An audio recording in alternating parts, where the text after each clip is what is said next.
हमारे बीच मौजूद हैं भूपेंद्र नारायण मंडल विश्वविद्यालय के नवनियुक्त यशस्वी कुलसचिव महोदय प्रोफेसर डॉक्टर विपिन कुमार राय साहब। मैं उनका हिंदुस्तान संवाद परिवार और आप तमाम लोगों की ओर से हार्दिक अभिनंदन करना चाहता हूं, स्वागत करता हूं और अभिनंदन करता हूं। मैं रजिस्ट्रार साहब का इसलिए भी हिंदुस्तान परिवार की ओर से आभार व्यक्त करना चाहता हूं कि हमने शॉर्ट टाइम में सर को सूचित किया और ये साहस स्वीकार कर अपने व्यस्तम कार्यक्रम के बावजूद यहाँ आए।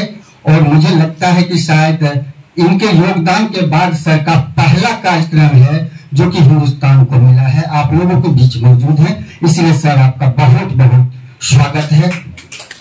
हमारे बीच मौजूद हैं ब्रह्मंडल विश्वविद्यालय के खासकर पीजी डिपार्टमेंट के विभिन्न विभागों के विभागाध्यक्ष महोदय, विद्वान शिक्षकगण, छात्र छात्राएं।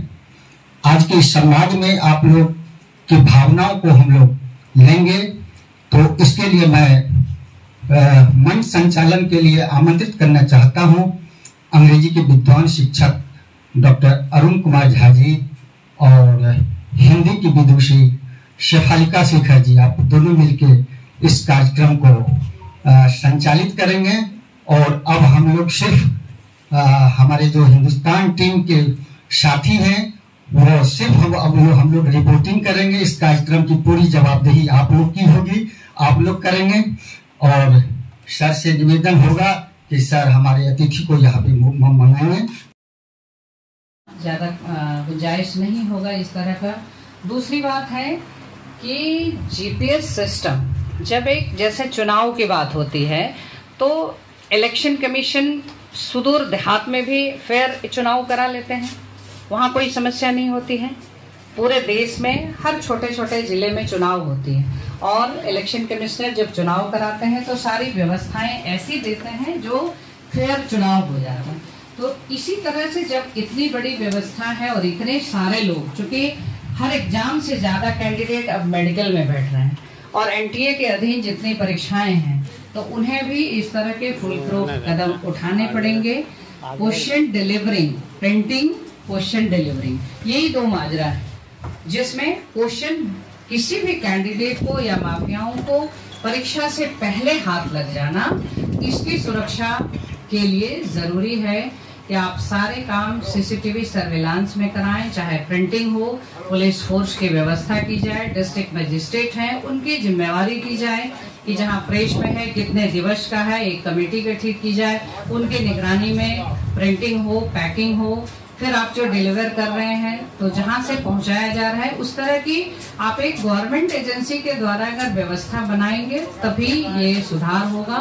और ट्रैकिंग सिस्टम तो जरूर होना चाहिए। हम लोग छोटे छोटे स्कूल वाले हैं, बसों में ट्रैकिंग होती है, कोई भी अगर डिलीवरी की गई और पैकेट खुला तो उनको इन्फॉर्मेशन होना चाहिए। इस तरह की आप जीपीएस सिस्टम लगाओ तो वही ट्रैक हो जाएगा, तो उसके आगे आपको जाने का मौका ही नहीं मिलेगा।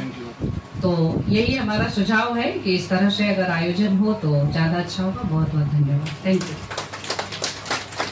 बहुत बहुत धन्यवाद वंदना जी कि क्वेश्चन पेपर की setting, printing and transportation should be under the CCTV surveillance. Sir धन्यवाद आपको आपके सुझावों के लिए। हमारे बीच ब्रूना मंडल विश्वविद्यालय के एक्स स्टेट ऑफिसर एंड वर्तमान deputy registrar doctor Shankar Mishra ji भी आए हैं। ये मंच आपका स्वागत करता है सर। और हमारे बीच उपस्थित हैं भूपेंद्र नारायण मंडल वाणिज्य महाविद्यालय की यशस्वी प्रधानाचार्य डॉक्टर अरविंद कुमार सर, जो कि अभी उनको मातृशोक मिला है। उनके पास वक्त की बहुत ही कमी है, वरना मैंने सुना है इनके ओजपूर्ण भाषणों को जब ये बोलते हैं तो मेरे जैसा सुनता ही रह जाता है। तो मैं विनती करूंगा डॉक्टर अरविंद कुमार सर से कि कृपया मंच पर आए और अपने सुविचार रखें। Doctor Arvind Kumar sir.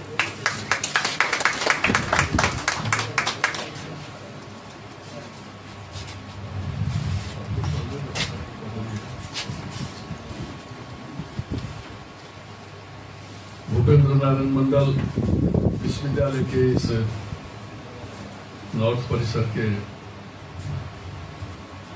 इस सभागार में हिंदुस्तान पत्र के द्वारा आयोजित संवाद कार्यक्रम में उपस्थित मंच पर विश्वविद्यालय के नए कुलसचिव डॉक्टर विपिन कुमार राय साहब, मंच पर बैठे तमाम पीजी हेड साहब, हमारे केपी कॉलेज मुरलीगंज के प्रधानाचार्य जी,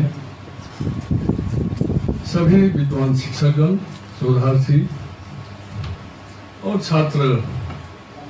छात्राओं, अभी के कार्यक्रम में आपने विभिन्न वक्ताओं को सुना। जो विषय है आपका निश्चित रूपेण बहुत ही गंभीर विषय है।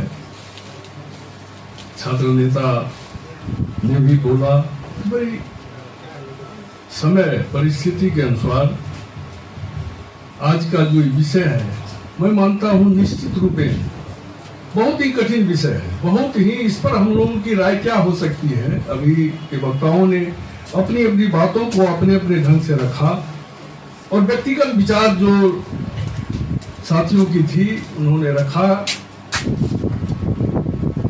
अल्टीमेटली मैं समझता हूं कि इस तरह के प्रश्न पत्र लीक या छोटे स्तर पर, बड़े स्तर पर, बड़ा एग्जामिनेशन हो या छोटा विश्वविद्यालय स्तर का हो या देश के स्तर पर हो, पहले भी हो रहा था। लंबे समय से हम लोग को भी पता है या याद है कि प्रश्न पत्र लीक होते रहे हैं और एक वर्ग जो है देश में उसका एकाधिकार रहा है और वो अपने लिए, अपने परिवार के लिए अपनी व्यवस्था सरकार से मिल के करते रहे। अब बात होती है कि अब सरकार, अब कहते सरकार के बारे में मत बोलिए किसी के बारे में, तो मैं समझता हूं अल्टीमेटली सारी जिम्मेवारी सरकार की है। आज तो मैनेजमेंट अब उन्हीं के हाथ में है। सारा तंत्र एनटीए किया है, हम जानते हैं, यहाँ बैठे हुए हम लोग कुछ समझते भी नहीं है। ये जानते हैं कि एक टेस्टिंग एजेंसी है जिसको सरकार ने बनाया और उसके माध्यम से परीक्षाएं आयोजित की जा रही है। तो ये बहुत कठिन विषय है। हम अभी चर्चा कर रहे हैं, निश्चित रूप से ये जो शुरुआत है इस पर चर्चा हो रही है। हिंदुस्तान के हमारे साथी ने बताया कि 100 समथिंग कुछ जिले में ये कार्यक्रम अभी आयोजित है। ये हमारी जिम्मेवारी है, इसलिए हम अपनी जिम्मेवारी से भाग भी नहीं सकते कि हमारी जिम्मेवारी है कि हम देखें, हम अपनी राय को सरकार तक पहुंचाने का प्रयास करें, सरकार उस पर गंभीर हो। व्यवस्था, विश्वविद्यालय की परीक्षाएं होती है, छोटी परीक्षाएं होती है तो बहुत नजर उस पर जाती नहीं। अभी करोड़ों करोड़ का खेल आप कह रहे हैं कि हो रहा है, लोग पकड़े जा रहे हैं, सरकार के मंत्री कहते हैं कि इसको देख रहे हैं। अब ये बहुत मने ऐसा लग रहा है कि भारत सरकार के मंत्री कहें कि इसमें भ्रष्टाचार नहीं है। फर्स्ट तो उनका बयान यही आया कि भ्रष्टाचार नहीं है। नीट में हम लोग नेट का परीक्षा, हमारे यहाँ संजोग से केंद्र था, मैडम वंदना जी यहाँ सिटी कोऑर्डिनेटर के रूप में थी। हम लोग को कहीं कुछ लगा ही नहीं कि कहाँ क्या हो रहा है। एकदम लगा कि 100% फेयर एग्जामिनेशन हो रहा है और रात में ही कैंसिल हो गया। पता नहीं, अभी तक हम कंफ्यूजन में है कि कहाँ क्या हुआ। कहता है आसाम में कुछ हो गया तो अरुणाचल प्रदेश में कुछ हो गया, जहां कुछ हुआ। जिसको हम देखते हैं कि पटना में हुआ, उसके संदर्भ में सरकार का कितना कंट्रोवर्शियल बयान है या सरकार की गतिविधि। हम तो जो हमारी जिम्मेवारी है, हम विश्वविद्यालय में नीट का एग्जाम हो, मैडम के यहाँ नीट का एग्जामिनेशन हुआ, यही बगल में इंजीनियरिंग कॉलेज में नीट का एग्जामिनेशन हुआ। हम अपने स्तर से देख सकते हैं कि हमने प्रयास किया कि छात्र माने 100% कदाचार मुक्त परीक्षा संपन्न कराने में हमारी भूमिका रही। फिर भी अब कहां से प्रश्न पत्र कहां सेट होता है, कहां प्रिंट होता है, और जो सेटर कौन है, सेट करने वाले लोग कौन है, कौन फिजिक्स, केमिस्ट्री, बायोलॉजी के, जियोलॉजी, बॉटनी के प्रश्न पत्र को सेट करने वाले लोग हैं, उसका क्या करिएगा, उस पर कौन सीसीटीवी लगाइएगा। अब सरकार चाहे तो संभव है, मैं मानता हूं व्यक्तिगत रूप से कि इसका समाधान होगा क्या, हम लोग जागरूक हों और जो कुछ कहीं गड़बड़ी होती है उसके खिलाफ आवाज बुलंद करें। पूरे देश में हो भी रहा है, चर्चा भी हो रही है। अब की बात जो नीट के एग्जामिनेशन में जो कुछ हुआ उसकी चर्चा पूरे देश में हो रही है। हमारे जैसा आदमी घर बैठ के अपने कार्यालय में बैठ के सोचते हैं कि आखिर सरकार कर क्या रही है। आपको भी महसूस होगा, बोलिए कि नहीं बोलिए, उसमें भी अलग अलग विचारधारा है, अलग अलग सबको है कि हमारी बात हो, वही हम जो बोल रहे हैं वही सही है। लेकिन हमको मैं नहीं कहता कि मैं जो बोल रहा हूं वही सही है, लेकिन मुझे लगता है कि सरकार क्या कर रही है। अब करे 100 बरस सदा कर दे। अब पकड़ने वाले एजेंसी ही यदि सुस्त हो या पकड़ना नहीं चाहे तो स्वाभाविक है इसका प्रभाव पड़ेगा गरीब छात्रों पर। गरीब जो है, जो मेहनत करने वाले छात्र हैं, उसकी संभावना जो कुछ होती है बेहतर करने की वो धूमिल हो जाती है, खत्म हो जाती है। लोग सुसाइड कर रहे हैं छात्र, डॉक्टर बनने के लिए परेशानी। अब गार्जियन है, ठीक है, 10वीं में पढ़ता है, कहता कहाँ है तो कोटा में बेटा है, परीक्षा कैसे होगी। इंटर में पढ़ता है तो हमारे यहाँ या किसी महाविद्यालय में जहाँ केंद्र होता है, बदले में लोग लेके जाते हैं एक बंदे को कि इसको देने दीजिए। बेटा कहाँ है तो कोटा में है। 3 वर्ष के बाद उस गार्जियन से भेंट होती है, बेटा कहाँ है तो बेटा तो सर बहुत खत्म हो गया, ठीक नहीं हुआ, बहुत पैसा बर्बाद किया। तो ये भी है, ये भी हमारे समाज की सच्चाई है कि हम देखते हैं कि हमारे मन में हो, जब बेटा पैदा होता है घर में तो हम डॉक्टर बनाना चाहते हैं, बेहतर, अच्छी बात है, सब लोग चाहते हैं कि हमारे बच्चे अच्छा करें, लेकिन उस अनुरूप हम कर नहीं पाते हैं। हमारी गतिविधि निश्चित रूप में एक गार्जियन के रूप में बहुत ईमानदारी से हमारा प्रयास संभव नहीं हो पाता है। अब रही बात पेपर लीक, तो पेपर लीक तो हुआ है, पहले भी होते रहा है। हो सकता है हम लोग जब हैं यहाँ, हम लोग सेवानिवृत्ति के कगार पर हैं, पता चलेगा 2 साल 1 साल में फिर नीट होना है, फिर नेट होना है। अब कहता है नेट का एग्जामिनेशन ऑनलाइन लिया जाएगा। मुझे पता है कि ऑनलाइन में हैकिंग और सबसे ज्यादा सुविधाजनक है। अब क्या सरकार विकल्प चुन रही है कि ऑनलाइन नेट का एग्जामिनेशन लिया जाएगा, शायद आप लोगों को भी पता होगा। तो उसमें हमने देखा है कि ऑनलाइन में अब कहां सीसीटीवी लगाइएगा, और बाहर से ही आ जाता है। आप क्या करते हैं उसको, नरेश बाबू जो दाबते रहते हैं आप कंप्यूटर पर, माउस क्या कहते हैं, आंसर आते रहता है। आपको कुछ नहीं करना है, सिर्फ मैनेजमेंट करना है। तो सरकार जब तक नहीं चाहेगी तो इस पर ही टिक टिक पर रोक संभव नहीं है। अल्टीमेटली हमारे जागरूक होने के बाद भी हम व्यापक आंदोलन चलावे पूरे देश में, छात्र जागृत माने जग के, चूंकि छात्रों की बात है, छात्र की बड़ी समस्या माने उसके सामने एक बहुत बड़ा उसका भविष्य, उसकी जिंदगी इससे जुड़ी हुई है। लंबे समय तक उस पर जो प्रभाव पड़ता है, तो बेहतर छात्र भी इसके शिकार होते हैं और उसका परिणाम बहुत ही खराब होता है समाज में। तो साथियों, मैं हिंदुस्तान को इस आयोजन के लिए अपनी ओर से हिंदुस्तान के प्रति धन्यवाद करता हूं कि आपने एक बेहतर प्रयास शुरुआत की कि लोग और जो विद्वान जन है, सभी लोग विद्वान आदमी हैं, एक से एक धुरंधर अपने अपने विषयों के, और शिक्षा जगत में नामी गिरामी लोग यहाँ मंच पर बैठे हैं। हमारे छात्र भी बहुत बेहतर करने हम लोग चाहते हैं कि अच्छा करे, बेहतर करे, हम लोगों की शुभकामना भी है छात्रों के लिए।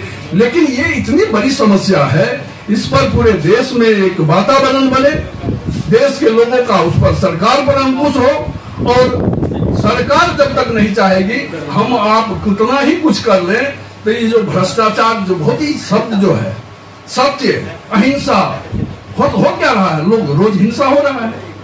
गांधी के देश को, गांधी को भुला दिया है। तो वही बात है कि सरकार सब चीज के लिए जिम्मेवार है। प्रधानाचार्य महाविद्यालय में जिम्मेदारी उनकी भी होती है, वाइस चांसलर की जिम्मेदारी, रजिस्ट्रार साहब की जिम्मेदारी आए हैं तो इनकी जिम्मेदारी होगी। अच्छा नहीं चलेगा, छात्रों का आंदोलन रोज चलेगा तो रजिस्ट्रार साहब की भी जिम्मेदारी होगी, वाइस चांसलर साहब की जिम्मेदारी होगी। तो अल्टीमेटली सरकार या जो संस्था का हेड होता है या जो सरकार तो अलग सरकार है और सरकार चाहे तो कुछ भी कर सकती है। सरकार में बैठे लोग, अब अभी बात हुई कि हम जो सुनते हैं आईएएस बनता है वो भी भ्रष्ट होता ही है, ये सत्य है कि होता है, 100% भ्रष्ट होता है। डॉक्टर के यहाँ जाइए, बिना डॉक्टर के इलाज के सब कुछ हो जा रहा है। कंपाउंडर साहब सुई लगाए जा रहे हैं, डॉक्टर साहब फोन पे बताए जा रहे हैं, डॉक्टर साहब पेशेंट को देखे नहीं, फीस के नाम पर मोटी रकम, बड़ा हॉस्पिटल क्या हो रहा है? सब व्यापार है। अभी बाजारबाद की बात कर रही थी मैडम, सब व्यापार है। व्यापार में लगाओ पूंजी, मुनाफा कमाओ, यही पूरे देश में हो रहा है।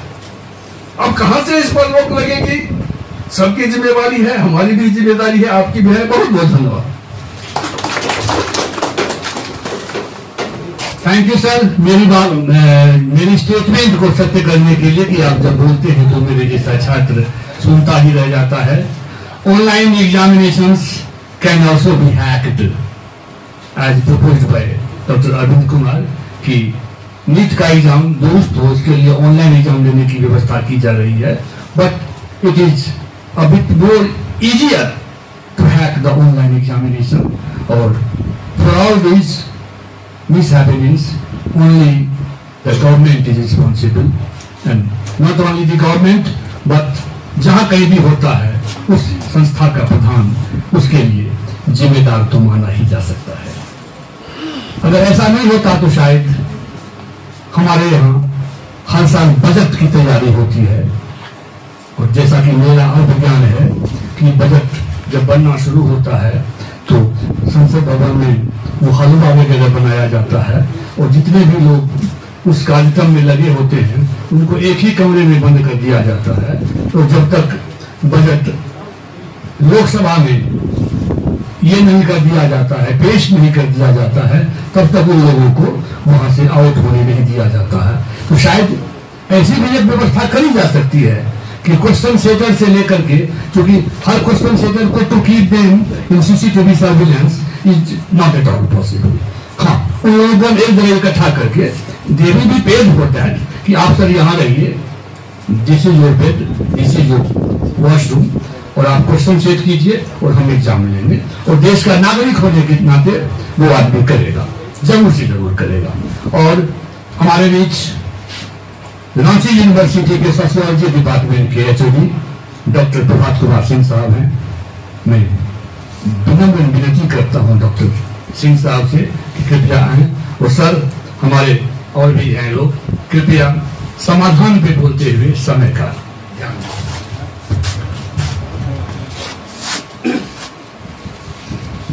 मंचासीन विश्वविद्यालय के पदाधिकारीगण, उपस्थित मधेपुरा विश्वविद्यालय के शिक्षकगण, छात्रगण, उपस्थित इलेक्ट्रॉनिक मीडिया और प्रिंट मीडिया के बंधुगण, मैं एक पीएचडी फायदा लेने आया था तो विभागाध्यक्ष महोदय ने कहा कि सर चलिए वहां का माहौल देखते हैं, हम लोग शिक्षण संस्थान से या शिक्षा जगत में जुड़े हुए हैं तो चलते हैं। मैं एक बात कहना चाहता हूं कि शायद आप लोगों को पता होगा कि आज साइंस के युग में प्रिंट मीडिया, इलेक्ट्रॉनिक मीडिया और समाज मीडिया, जैसे that is called social media, कितना इंपॉर्टेंस बढ़ गया है कि संवाद का आदान प्रदान बहुत इजी गोइंग हो रहा है। 85, 86, 87, 88 तक यूपीएससी का आईएएस का क्वेश्चन रांची में प्रिंट होता था, जीएलएफ या प्रेस था, मिशनरी संस्था का।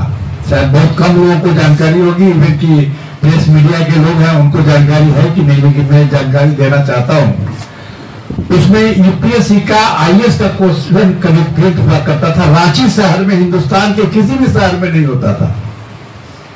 लेकिन वहां से भी बरसों तक आउट होते गया क्वेश्चन, लेकिन शिक्षण संस्थान से नहीं आउट होता था, जिला प्रशासन से नहीं होता था, सेंटर से केंद्राधिक्षक के द्वारा नहीं होता था।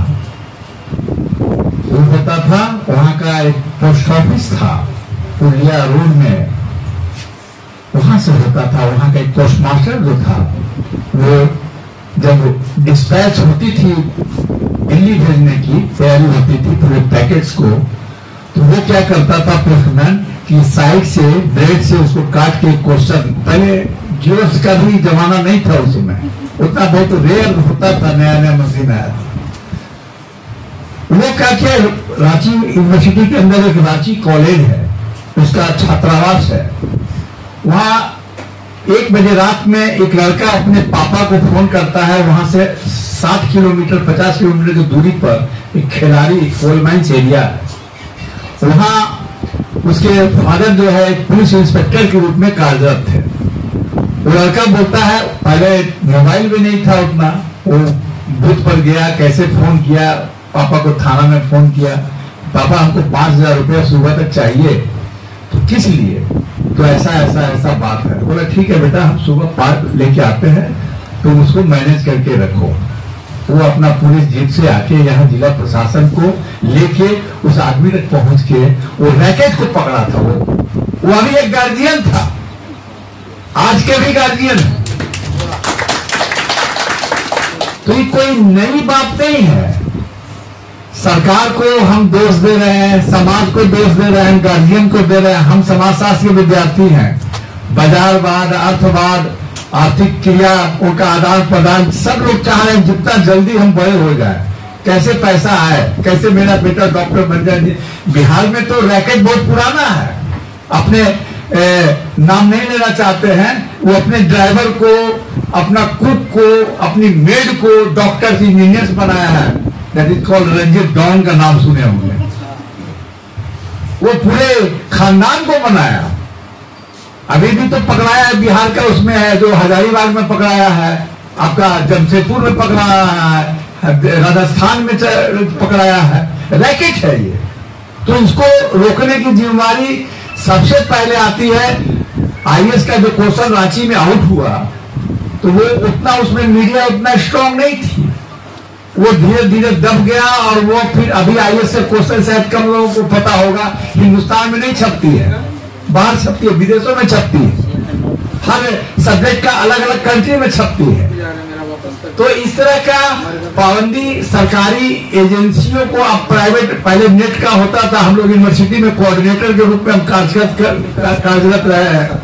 नेट, यूजीसी नेट का जो ऑफलाइन होता था, उसमें कभी क्वेश्चन विश्वविद्यालय स्तर पर कहाँ क्वेश्चन आउट होता है? कोई कह दे तो हर साल आउट होता है क्वेश्चन, कभी नहीं आउट होता है विश्वविद्यालय में। अभी जो हम लोगों को जो मोरल है, जो हमारी जो रोल है, वो अभी भी बरकरार है। ऐसी बात नहीं है। शिक्षक हम लोग पढ़ाते हैं, मेहनत करते हैं, परीक्षा में क्वेश्चन सेट करते हैं, परीक्षा लेते हैं, इवैल्यूएशन करते हैं, लेकिन वहां पर हम लोग मोरल को सेल नहीं करते हैं, बाजारवाद में नहीं कर रहे हैं। जिसके चलते आज विद्यालयों में ये साख बनी हुई है। सरकार अपने एजेंसियों को, प्राइवेट एजेंसियों को क्वेश्चन छपवाना क्यों नहीं? नासिक में प्रिंटिंग प्रेस है, नोट जहां छपता है, मुद्रालय है, वहां से नोट गायब हो जाता है। क्यों नहीं सरकार अपने मुद्रालय में क्वेश्चन छपाती है? तो प्राइवेट एजेंसियों को दे रही है काम के लिए, प्राइवेट सिक्योरिटी एजेंसी को दे रही है पैकेज को ट्रांसपोर्टिंग में। हजारीबाग में क्या होगा? एक टिकटॉक जो बैटरी चालक रिक्शा होता है, उससे वो क्वेश्चन पैकेट ले जा रहा था। बताइए तो ये क्या है? मैडम ने इलेक्शन चुनाव आयोग की बात की, सीआरपीएफ वाला, बीएसएफ वाले, स्टेट पुलिस सब रहते हैं बूथ पर। वो बूथ आजकल लूट रहा है, कोई कहीं टेम्परिंग हो रहा है। तो सरकार के चाहने पर सब कुछ है। हम शिक्षा जगत के लोग इसमें अभी भी हमारी मोरल, हमारी अभी भी जिम्मेदारी बनी हुई है। और इसको बढ़ाने के लिए हम छात्रों से भी अपील करेंगे कि वो अपने मोरल को, हम गार्जियन से भी अपील करेंगे कि अपने मोरल को मैंने संवाद करें। मीडिया आजकल तो इतना स्ट्रांग है, electronic media, print media, social media, कि जिसके चलते बाजारवाद के जो तरीका आ गए नए नए, ये सुधार की आवश्यकता है। इन्हीं शब्दों के साथ मैं अपनी वाणी विराम देता हूँ। धन्यवाद। Thank you doctor Singh for your appeal to the students कि अपने में नैतिकता जगाएं। बहुत बहुत धन्यवाद सर आपका, आपके सुझाव के लिए। और हमारे बीच मंचासीन हैं डॉक्टर ललन प्रसाद अत्रे साहब। मैं उनसे गुजारिश करूंगा वो मंच पे आए और अपने सुविचार रखें।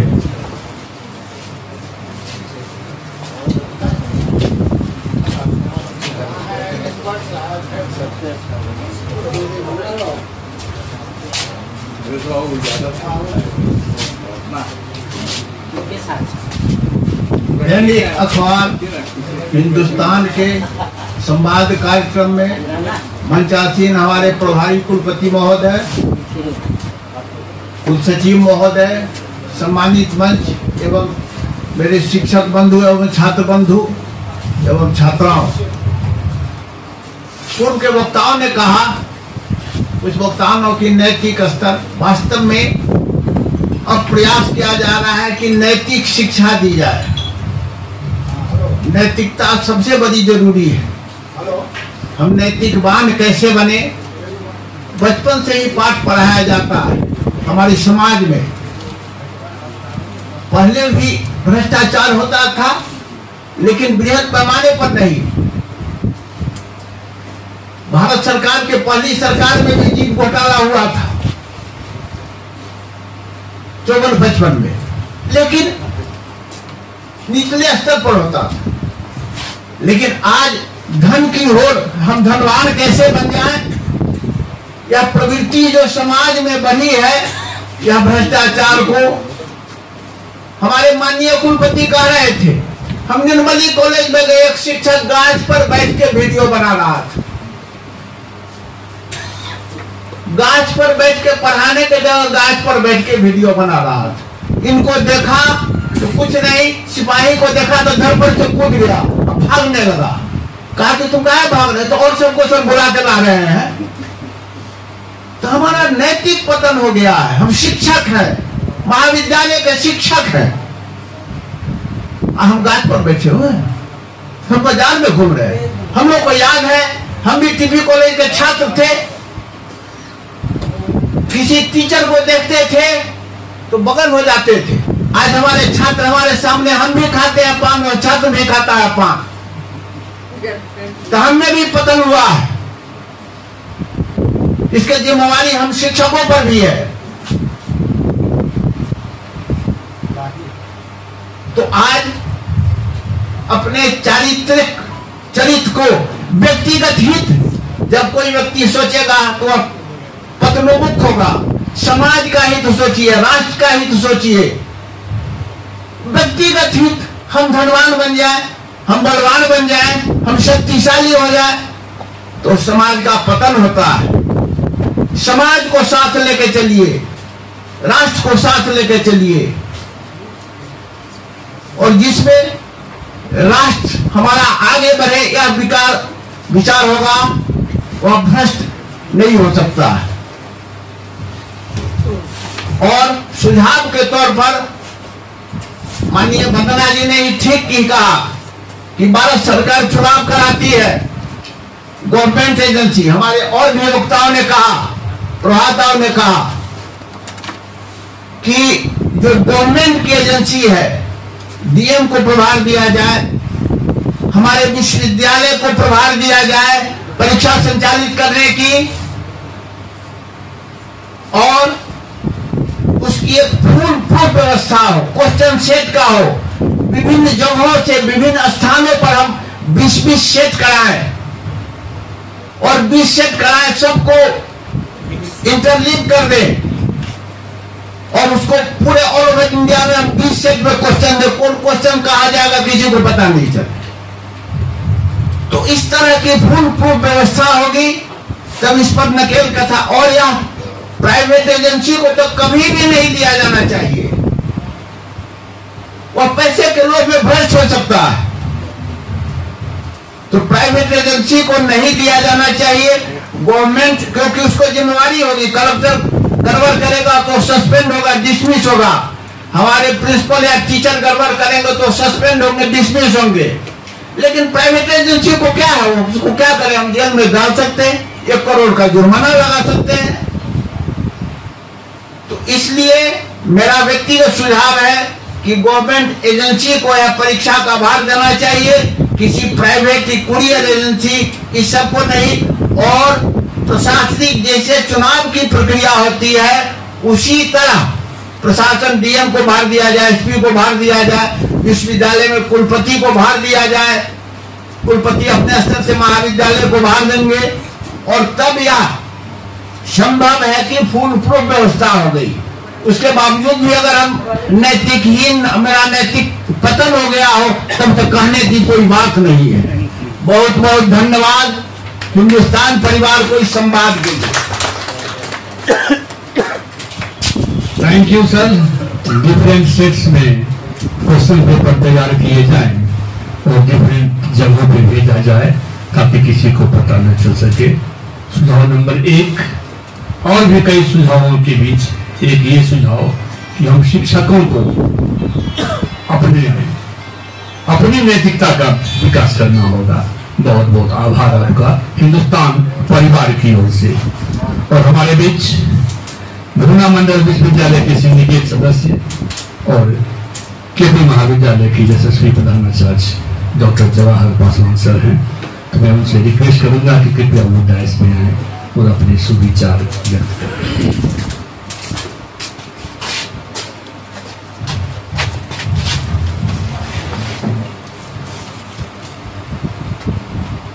बहुत बहुत धन्यवाद संचालक महोदय। सबसे पहले इस संवाद के लिए हम हिंदुस्तान परिवार को बधाई देते हैं।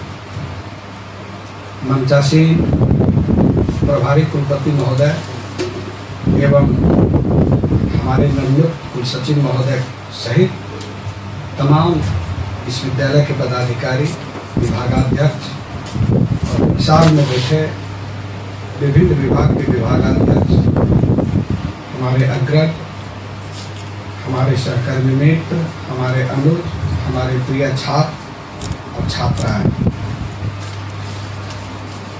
बहुत गंभीर चर्चा हो रही है।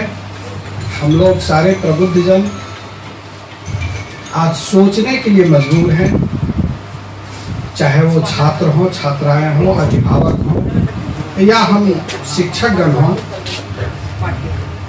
बहुत सारी बातें उभर के सामने आई और जैसे सीपी साहब बोल रहे थे, कोई ठोस निर्णय नहीं निकल रहा है कि आखिर इस पर होना क्या चाहिए ताकि इस तरह की कृत्य नहीं हो सके।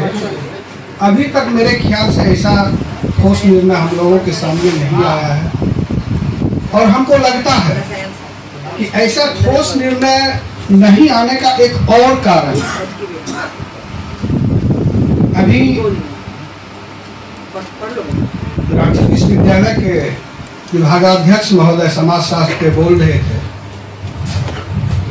हम उनके बात से भी सहमत हैं कि सोशल मीडिया निश्चित रूप से बहुत ज़्यादा आगे बढ़ा है और सोशल मीडिया का जब अध्ययन करते हैं तो उस अध्ययन के माध्यम से हम पाते हैं कि हम जात के आधार पर व्यक्ति में विवेक खोजते हैं, हम धर्म के आधार पर व्यक्ति में विवेक खोजते हैं। हमको लगता है कि ये हमारा सबसे बड़ा नैतिक पतन है, क्योंकि जात के आधार पर आज तक विवेक नहीं हुआ और धर्म के आधार पर आज तक विवेक नहीं हुआ। विवेक व्यक्ति के व्यक्तित्व के आधार पर होता है, चाहे वो किसी भी जाति, धर्म और मजहब का क्यों नहीं हो। और लगता है कि जब तक हम लोग इस फेरे में पड़े रहेंगे, क्वेश्चन को लीक होने से इस धरती पर कोई नहीं रोक सकता, वो होगा। हम अरविंद बाबू के इस बात से भी सहमत हैं कि स्वतंत्रता के पूर्व भी और स्वतंत्रता के बाद भी इस देश में एक बहुत बड़ा वर्ग है और वो वर्ग है, कोई जात नहीं है, वो एक बहुत बड़ा वर्ग है जो सिर्फ और सिर्फ अपने सुविधा के लिए काम करता है, और ऐसे वर्ग के सामने सरकार भी नतमस्तक है। इस बात को इग्नोर नहीं किया जा सकता है। अभी ललन बाबू कह रहे थे, सरकारी एजेंसी, निश्चित रूप से जब सरकारी एजेंसी मेरे देश में सब कुछ करने के लिए सक्षम है, तो फिर प्राइवेट एजेंसी की क्या आवश्यकता है। इसका मतलब है कि सरकार कमजोर है, सरकार का सिस्टम कमजोर है, और जब सरकार का सिस्टम कमजोर होगा तो इस तरह की बातें आए दिन होती ही रहेगी। इसके लिए बहुत परेशान होने की जरूरत हम लोगों को इसलिए भी नहीं है कि अभी हमको जानकारी मिली कि 25 लाख विद्यार्थी प्रभावित हुआ है सर, 25 लाख, तो 25 लाख विद्यार्थी प्रभावित हुआ और 25 लाख गार्जियन प्रभावित हुआ। 50 लाख रोड पर आज तक 25 आदमी उतरा है इसके विरुद्ध, और आज तक देखा गया है कि चाहे जिस भी तरह की कमियां हो, अगर आम जनतक रोड पर उतरने की तैयारी कर देते हैं और उतर जाते हैं, तो हमारा देश संवैधानिक है। जनहित में भारत का संविधान शिथिल हो सकता है, तो सरकार क्यों नहीं। लेकिन वही पुनः नैतिकता की बात आ जाती है कि हम लोग सब अपने अपने हिसाब से अपनी बात करते हैं। नहीं, जब तक हम लोग अपने अपने हिसाब से, अपने जाति, धर्म, मजहब के हिसाब से बात करेंगे, तो इस तरह की बातें होती ही रहेगी। इसीलिए हमारे देश में जाति, धर्म, मजहब से ऊपर उठ के जनहित की बात होनी चाहिए, जिससे सारे वर्ग प्रभावित होंगे। आज कोई एक जात प्रभावित नहीं है, एक धर्म और मजहब प्रभावित नहीं है, हमारे देश के सारे नागरिक प्रभावित हैं, हमारे देश के सारे बच्चे प्रभावित हैं, हमारे देश के सभी जाति, धर्म, मजहब के अभिभावक प्रभावित हैं। आज कहाँ चला गया जातवाद, परिवारवाद, और कहाँ चला गया मजहबवाद, सरकारवाद? कुछ नहीं है, हम सारे प्रभावित हैं। इसीलिए हमारा मानना है, अरविंद बाबू अभी बोल रहे थे कि निश्चित रूप से इनके लिए जन आक्रोश होना चाहिए, और उसमें हम सबों की सहभागिता है। हो सकता है कि हमारा बेटा नीट में प्रभावित नहीं हुआ, लेकिन कल जिस परीक्षा में जाएगा उसमें प्रभावित होगा, इसकी गारंटी है। इसीलिए हम ये कह के नहीं छोड़ दें कि हमारे बच्चे नीट में नहीं थे या हमारे बच्चे नेट में नहीं थे, इसीलिए हमको इससे मतलब नहीं है। अगर इस तरह की बात होती रहेगी कि भगत सिंह पैदा हो लेकिन मेरे घर में नहीं, पड़ोस के घर में, तो निश्चित रूप आए दिन इस तरह की कुकृत होती रहेगी।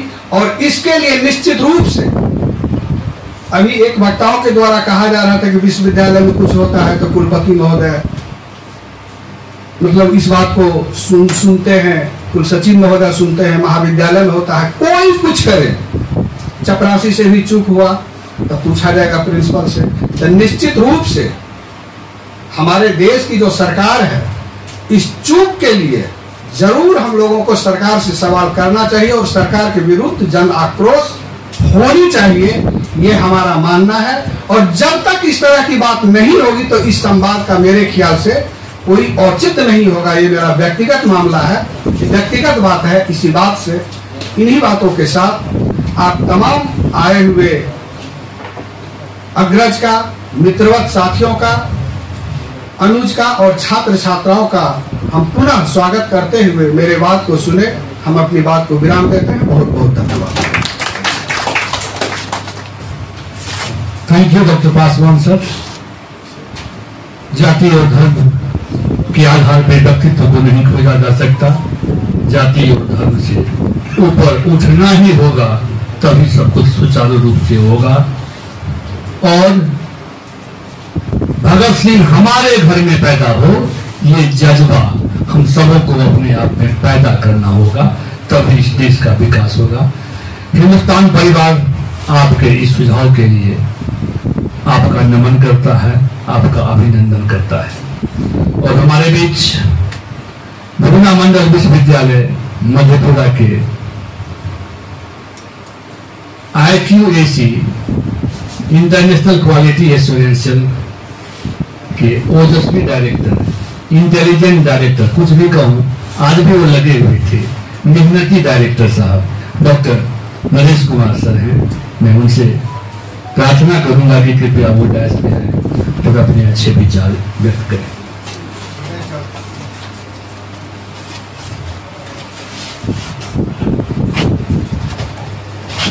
धन्यवाद अरुण बाबू। आज बेहतर और आज देश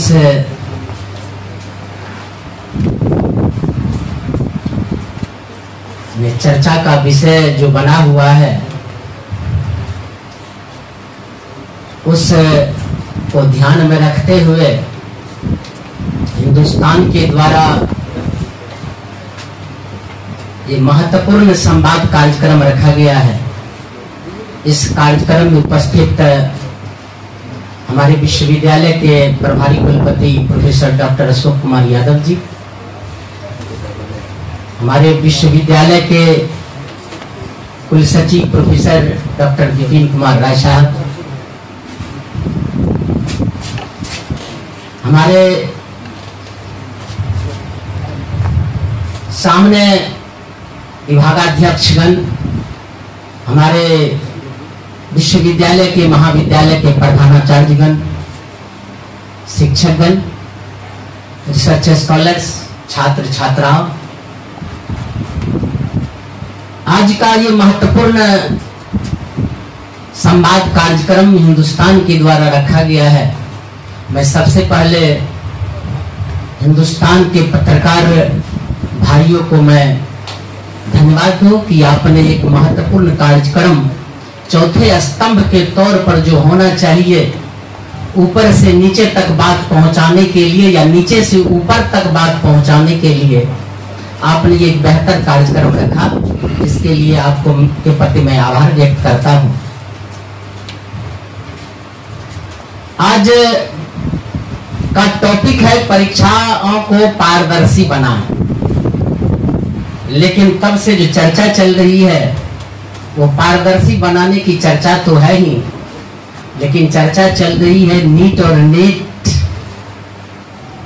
कैसा हुआ, क्यों कैंसिल हुआ, क्यों कैंसिल नहीं हुआ, उस पर चर्चा हो रही है। चर्चा केवल वो दो विषय को ध्यान में रख के करना मुझे लगता है कि ये बेईमानी है, क्योंकि परीक्षा तो हम लोग रोज का रोज लेते रहे हैं, केजी से लेकर के पीएचडी तक।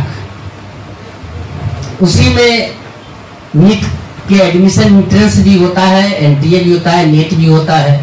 ये सारी परीक्षाओं को ध्यान में रख करके हम लोग को चर्चा का विषय बनाना ज्यादा उपयुक्त तो होना चाहिए था। लेकिन हम लोग लगता है कि जो मूल काम है उस काम को हम लोग कर नहीं पाए। आरोप प्रत्यारोप तो चलता रहता है, जिनकी जवाबदेही है उनके ऊपर उंगली उठती रहेगी, उठाना भी चाहिए, जवाबदेही तय होना भी चाहिए। लेकिन जवाबदेही केवल एक तरफ उठाने से काम नहीं चलेगा, हम लोग की भी जिम्मेवारी बनती। हम लोग तो रोज का रोज परीक्षा लेते हैं। पोस्ट ग्रेजुएट वहां का हम लोग टीचर हैं, वहां भी फर्स्ट सेमेस्टर से लेकर के फोर्थ सेमेस्टर तक परीक्षा लेते हैं।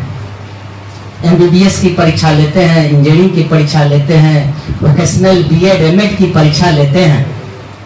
वहां भी इस विषय को ले जाने की आवश्यकता है, वहां भी पारदर्शी होने की आवश्यकता है, करने की आवश्यकता है। हम लोग केवल नेट और नीट पर केवल बात करें और बाकी परीक्षा में एकदम खुल्लम खुल्ला व्यवस्था हो, जो हम लोग दे रहे हैं अभी तक, ये सुविधा तो बिहार में कम से कम उपलब्ध है, तो ये शायद बेईमानी होगी। यदि समाज को सुधारने की बात हो तो हर एक जगह सुधारना चाहिए। मोरल की बात हुई, निश्चित रूप से हम लोग को मोरलिस्ट होना चाहिए, लेकिन केवल कथनी में नहीं, करने में भी होना चाहिए। हम लोग संविधान की शपथ खा के सदन घुसते हैं और दूसरे मिनट में क्या करते हैं, हम लोग टीवी पर रोज का रोज देखा करते हैं। हम लोग देखते हैं कि जज साहब क्या करते हैं और उनके बगल में बैठा व्यक्ति जो है सो क्या करता है तारीख देने के लिए। ये पता उनको नहीं है, सो बात नहीं है, ये पता सदन के सभापति को सदन के जो महत्वपूर्ण व्यक्ति हैं उनको नहीं है, सो बात नहीं, उनको भी पता है। फिर मोरलिस्ट केवल हम लोग के लिए होना ये शायद उचित लगता है कि आज के डेट में अप्रासंगिक हो गया।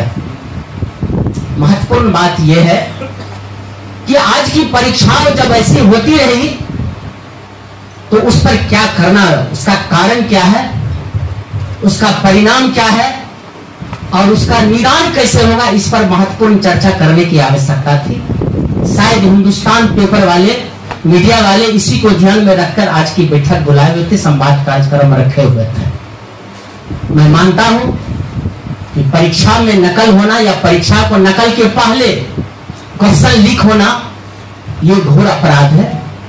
इस अपराध से कैसे बचा जाए, इस पर बहस के लिए हम लोग की तरफ से बीएन मंडल यूनिवर्सिटी के सभागार में बैठे हुए जितने भी हमारे शिक्षक शिक्षेतर कर्मचारी या शिक्षकागण और छात्र छात्राओं के द्वारा जो वक्तव्य आया है उसको जो है सो दूर तक भेजा जा सके कि हम लोग की मंशा क्या है। मैं मानता हूं यहाँ कुलपति, प्रभारी कुलपति जी भी बैठे हुए हैं, कुलसचिव महोदय भी बैठे हुए हैं और हम लोग भी हैं, डीन भी हैं, हेड भी हैं, प्रिंसिपल भी हैं, टीचर भी हैं। सबों की जिम्मेवारी एक जैसी है, सबको इसमें मदद करने की आवश्यकता है। सबके मदद के बिना ये हम लोग इस मुकाम तक हम लोग नहीं पहुंच पाएंगे।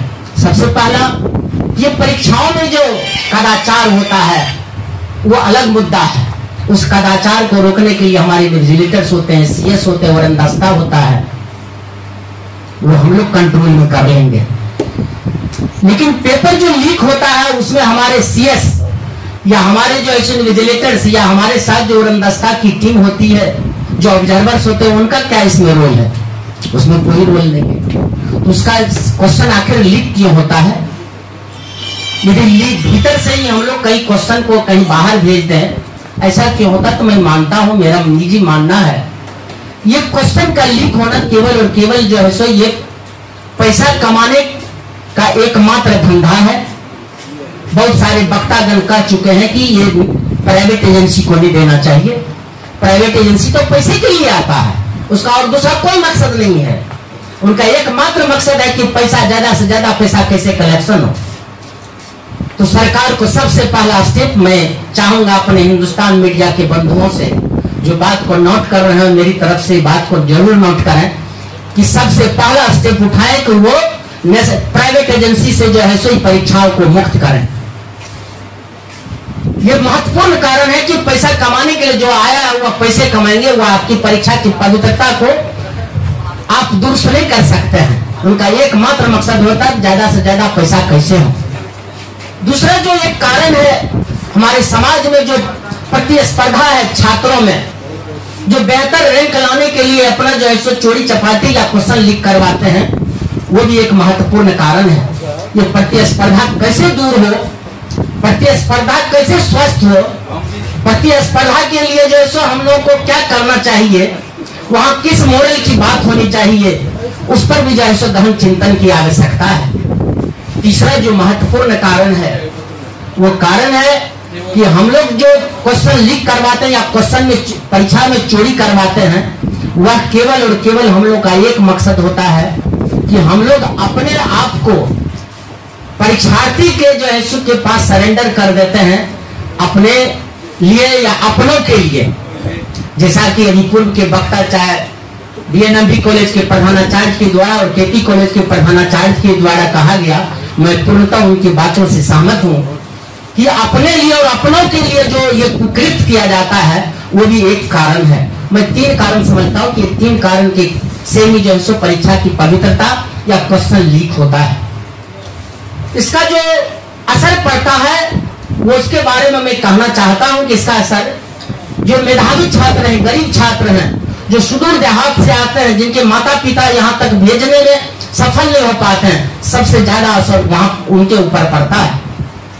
ये असर उनको इस रूप से हम लोग देख सकते हैं कि जो बच्चे एक बार में, हमने ऐसे भी बच्चों को देखा है कि हम लोग यहाँ हम लोग छात्र से डायरेक्ट जुड़े हुए रहते हैं, उनके पास जो है खाने के रात में खाने के लिए पैसा नहीं है, ट्यूशन के लिए पैसा पैसा नहीं है, किताब खरीदने के लिए पैसा नहीं है, लेकिन उनके पास जो इंटेलिजेंट भगवान के द्वारा जो दिया कुछ है उनके पास है, और वह एक बार में यदि नहीं कर पाते हैं, क्वेश्चन लीक होने के कारण से यदि वह परीक्षा में जो है सो दूसरी बार बैठने का प्रयास करते, वो फीस उसके पास नहीं है, ऐसे बच्चों निराश होते हैं। और ऐसे बच्चे जब निराश होते हैं तो निराशा इस कदर जगती है, वो रोड पर जो है सो वह क्राइम करता है, और इससे समाज का अहित होता है।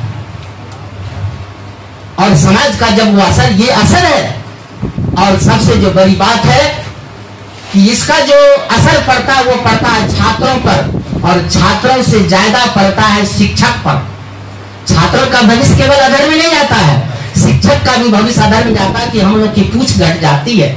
जब चोरी चपाटी क्वेश्चन लीक कर गया तो टीचर के पास जाएगा कौन, पढ़ने कौन आएगा? और टीचर का महत्व जब घटेगा तो समाज की क्या स्थिति होगी हम लोग समझ सकते हैं।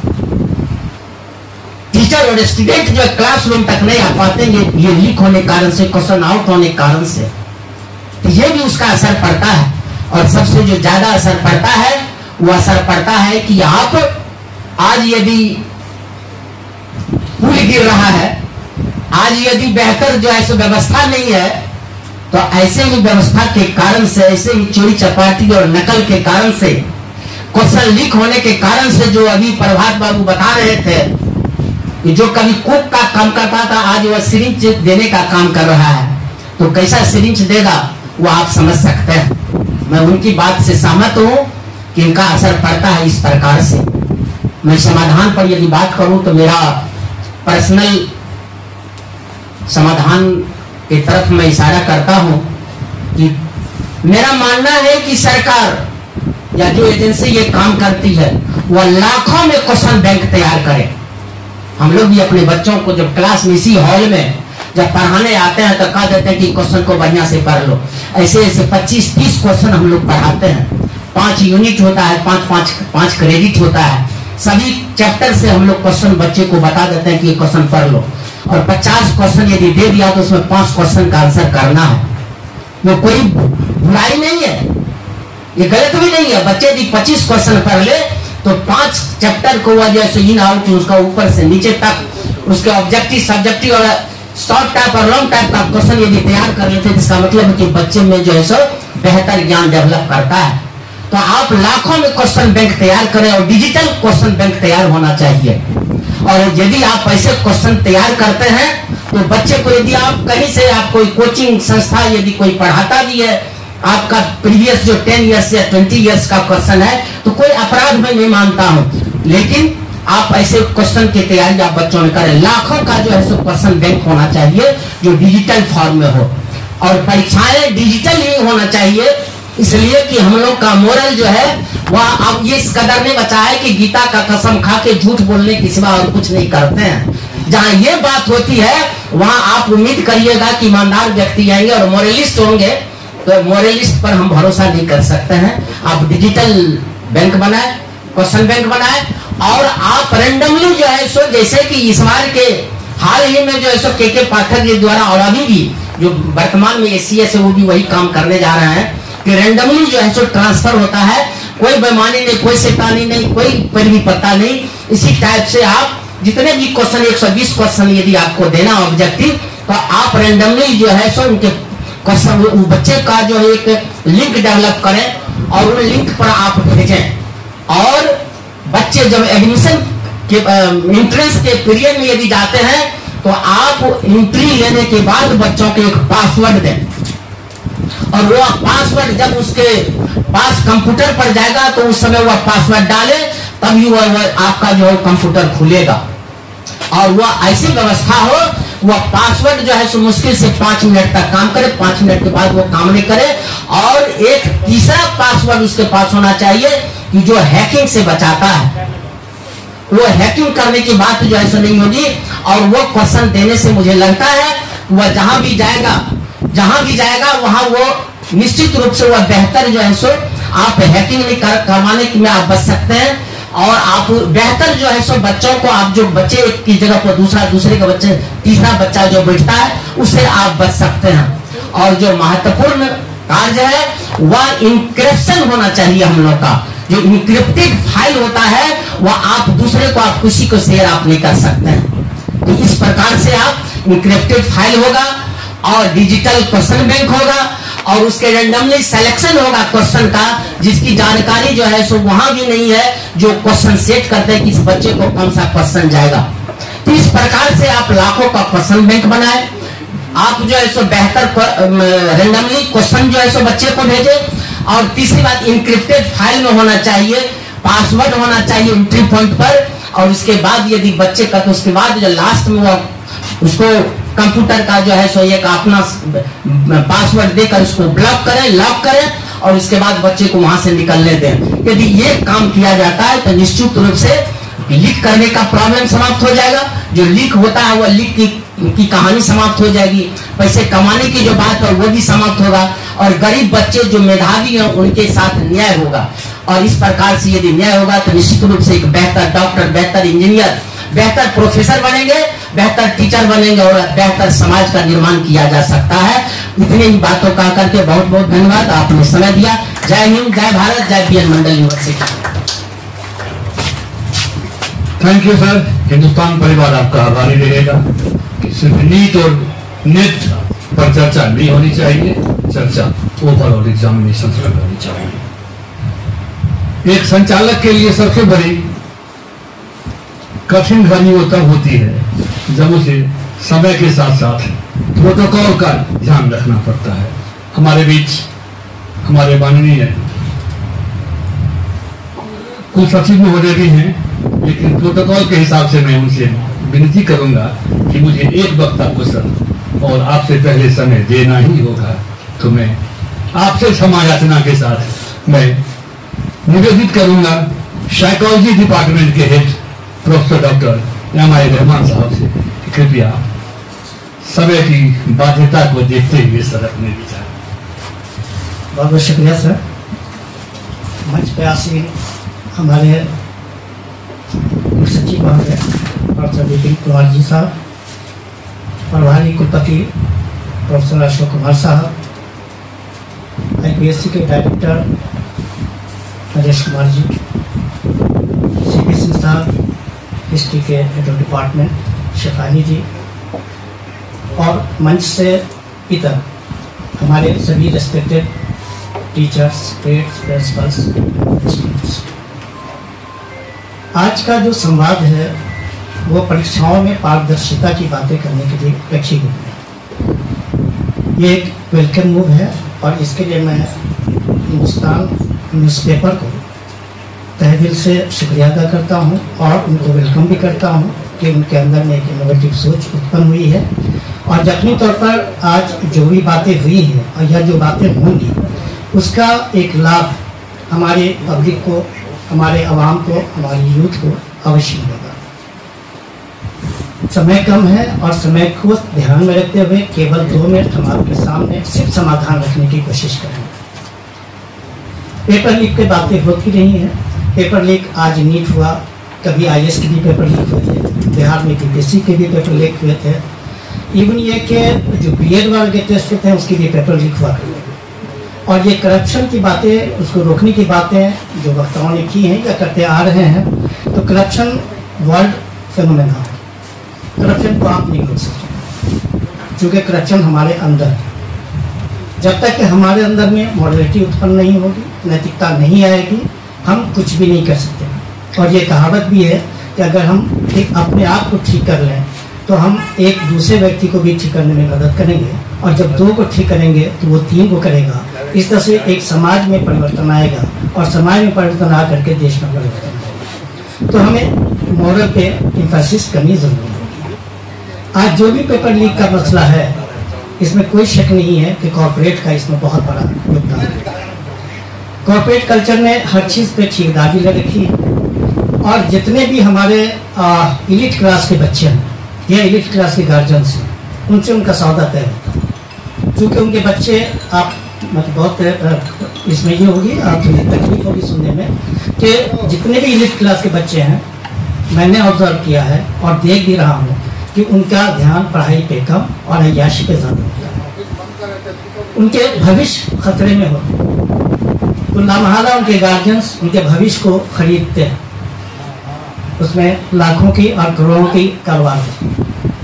और इस कारोबार को रोकने के लिए आज हमारा कोटा कल्चर डेवलप हो चुका है। कहीं कुछ नहीं हो तो हम बच्चों को भेजते हैं कि चले जाओ कोटा, और हम ज्यादातर वहाँ टेंडर में इन्वॉल्व होते हैं, वहाँ हम लोगों से बातें करते हैं कि कैसे पास करें, तो उससे कंटेक्ट कीजिए, उससे कंटेक्ट कीजिए, ये कॉमन चला रहा है। तो ये आवश्यकता है कि जितने भी मेडिकल के, इंजीनियरिंग के, इवन ये के जो coaching institute as a whole है, चाहे वो स्कूल लेवल के ही क्यों ना हो, उस पर बैन लगेगा। जब तक कि ये बैन नहीं लगेगा हमारे बच्चे क्लासरूम में आएंगे, और क्लासरूम में नहीं आएंगे तो उनमें ना तो हम मोरल डेवलप कर पाएंगे, ना एजुकेशन डेवलप कर पाएंगे, न ही उनमें हम स्किल डेवलप कर पाएंगे। इससे क्या होता है कि जो पढ़ने वाले बच्चे हैं, जैसा कहा गया कि बच्चे गरीब परिवार से भी आते हैं, बच्चे अमीर परिवार से भी आते हैं, बच्चे मिडिल क्लास से भी आते हैं, लेकिन मेधा एक ऐसी चीज होती है जो सवर्ण समाज में होती है, उसको इनकलकेट करना पड़ता है, उसको हम तरबियत के जरिए उभार सकते हैं, और ये तभी पॉसिबल है जब बच्चे हमारी क्लास में आए। तीसरी सुझाव के तौर पर जो मेरा लास्ट सुझाव होगा, हम ये कहना चाहेंगे कि जितने भी तरह की कुरीतियाँ हैं हायर एजुकेशन के अंतर्गत, उसमें इन्वॉल्व हमारे एडमिनिस्ट्रेशन के लोग भी होते हैं, हमारे टीचर भी होते हैं, और हमारे जो सिस्टम के लोग हैं वो भी होते हैं। उन पर भी अंकुश लगाने की आवश्यकता महसूस होती है, और उनको मॉरल रिस्पॉन्सिबिलिटी दिलाने की जरूरत होती है। तो इन सब चीज़ों को अगर हम ध्यान में रखें तो एक अच्छा सिस्टम हम बना पाने में सक्षम हो पाएंगे, और जो चीज़ें अभी बार बार उभर के सामने आ रही हैं, समाज में घोर के रूप में उत्पन्न हो रही हैं, उस पर हम अंकुश लगा पाने में सक्षम हो पाएंगे। इन्हीं चंद शब्दों के साथ आपका बहुत बहुत शुक्रिया। थैंक यू सर, आपके सुविचारों के लिए। और हिंदुस्तान परिवार मधेपुरा आपके प्रति आभार व्यक्त करता है। और मैं श्रृंगी ऋषि की तपोभूमि सिंहेश्वर में हम सभी इकट्ठा हुए हैं, और माननीय कुलसचिव महोदय अभी नए नए आए हैं, शायद इन्होंने आते ही पहले पूजा करी है भगवान सिंहेश्वर की। तो ये धरती की कुछ विशेषता है कुलसचिव महोदय, ये धरती इतनी फर्टाइल लैंड है यहाँ की, यहाँ अन्न जल की दिक्कत तो है ही नहीं, वक्ताओं की भी कमी नहीं महसूस नहीं करी आज तक किसी भी। जब कभी भी मुझे मंच संचालन करने का मौका मिला तो एक बार once again I would like to beg your pardon for 2 minutes sir, and we have here Dr. Sudhanshu Shekhar sir, ex former public relation officer and as of now HOD philosophy TP college Madhepura. Sir आप आए, आप बहुत ही ओजस्वी वक्ता हैं, लेकिन मेरी मजबूरी को देखते हुए 2 मिनट का समय मैंने उधार मांगा है। सम्मानित अध्यक्ष महोदय और सभी बड़ों को मेरा सादर प्रणाम, और जो भी हमसे उम्र में छोटे हैं उन सबों को मेरी हार्दिक शुभकामनाएं, और हिंदुस्तान परिवार को बहुत बहुत बधाई। और सबसे बड़ी बात यह है कि आपके जीवन का लक्ष्य क्या है, मानव जीवन का लक्ष्य क्या है, और समाज का आदर्श क्या है, इसी पर सारी व्यवस्थाएं टिकी हुई हैं। आपकी परीक्षा कैसे होगी, आपका इकोनॉमिक्स कैसे चलेगा, आपकी राजनीति कैसे होगी, आपकी शिक्षा व्यवस्था कैसे होगी, सारी चीजें इसी पर टिकी हुई है। तो अगर आपके जीवन का लक्ष्य है कि हमको किसी भी तरह से सफल होना है, सफलता आपके जीवन का लक्ष्य है, ज़्यादा से ज़्यादा पैसा कमाना आपके जीवन का लक्ष्य है, ये तमाम चीज़ें होती रहेंगी। परीक्षाओं में कदाचार भी होगा, पेपर लीक भी होगा, डिग्रियां खरीदी भी जाएंगी, और जितनी चीज़ों की आप लोगों ने चर्चा की है वो तमाम चीज़ें होती रहेंगी। और अगर समाज उसको प्रतिष्ठित भी करेगा तब तो और ज़्यादा होगा। अगर समाज भी उसी को प्रतिष्ठित करेगा, आदर्श बनाएगा, वही मापदंड होगा सामाजिक प्रतिष्ठा का, तब वो और ज़्यादा होगा। तो ये हम देखने का आज हो रहा है। एन के प्रकार अगर उसका बच्चा सफल हो जाता है, हम उसी अभिभावक को प्रतिष्ठा देते हैं, ये नहीं देखते उसे डिग्री खरीद के लाया कि वो हम नहीं देते हैं। तो समाज में ये मूल्य पैदा करना पड़ेगा बच्चों के बीच कि गलत तरीके से, अनैतिक तरीके से सफल होना से बेहतर है नैतिक तरीके का पालन करते हुए असफल हो जाना। ये मूल्य हम कहीं न कहीं डेवलप नहीं कर पा रहे हैं, और साधन की पवित्रता को जीवन में स्थान देने की जरूरत है। साध्य तो महत्वपूर्ण है ही, लेकिन गांधी जी ने भी कहा है और कई विचारकों ने कहा है कि साध्य से ज्यादा महत्वपूर्ण साधन है। अगर साधन पवित्र नहीं है तो साध्य हमारा पवित्र नहीं हो सकता है। तो इन्हीं चंद शब्दों के साथ मैं आप सबको बहुत बहुत धन्यवाद देता हूँ। Thank you doctor Shekhar Kotil. Mahatma Gandhi ji की साध्य से ज्यादा साधन की पवित्रता आवश्यक है। हिंदुस्तान परिवार आपके प्रति आभार व्यक्त करता है। Ladies and gentleman, now the time has come. जिनको सुनने के लिए हम सभी व्याकुल हैं, तो may I request our registrar doctor Vipin Kumar Rai साहब, please come on the dais and express. Thank you sir. इस सभागार में बैठे हमारे माननीय प्रभारी कुलपति महोदय, मंच पर बैठे हमारे मंच और सभागार में बैठे पंच, सबों का नाम नहीं लेकर के मैं संक्षिप्त में अपनी बात समाप्त करने का कोशिश करता हूं, क्योंकि आप लोग जानते हैं कि कुलपति न्यूक्लियस होता है विश्वविद्यालय के प्रशासन का। कई ऐसे महत्वपूर्ण काम रहते हैं जिसको करना ही पड़ता है, इसलिए मैं कुछ ही बात आपको कहूँगा इस संदर्भ में। और पहली बात कहूँगा कि हिंदुस्तान दैनिक न्यूज पेपर ने जो इस तरह के जन संवेदनाओं को उद्वेलित करने वाला विषय और ज्वलंत मुद्दाओं को साथ में जोड़ते हुए जीवन की शुचिता को स्थापित करने के लिए ऐसे संवाद कार्यक्रम स्थापित शुरू किए, इसके लिए मैं इनको धन्यवाद देता हूं। और ये कहना चाहता हूं कि बहुत वक्ताओं की बात सुना, मैं भी एक शिक्षक ही रहा हूं, शिक्षक आज भी हूं, और यह बात समझ में सबको हम लोगों को आती है कि आज भ्रष्टाचार, मॉरलिटी, ये सब की बात सब होती है और सारी समस्याओं का जड़ वहीं जाके मिलता है। कितना भी प्रूफ व्यवस्था कर ले, सरकारी संस्था हो, प्राइवेट संस्था हो, काम करने वाले तो व्यक्ति ही होते हैं।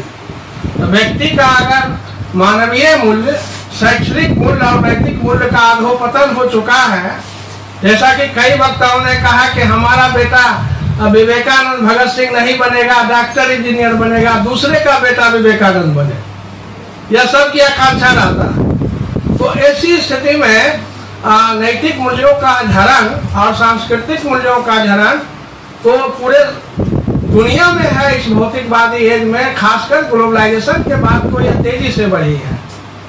जब जीवन का, व्यक्ति के जीवन का यही मापदंड हो गया है कि भौतिकता में आदमी को विश्वास हो गया है कि अधिक से अधिक किसी भी तरीके से धन कमाओ, अपनी गुणवत्ता उसी हिसाब से बढ़ाओ, अपनी क्षमता को उसी रूप में विकसित करो ताकि पूंजी का निर्माण हो। और उस पूंजी को लेकर के हमारी सरकार भी विभिन्न तरह के कल्याणकारी योजनाएं चलाती है, पूंजी का निर्माण कर मल्टीनेशनल को इन्वाइट करके, इन्वेस्ट करा करके।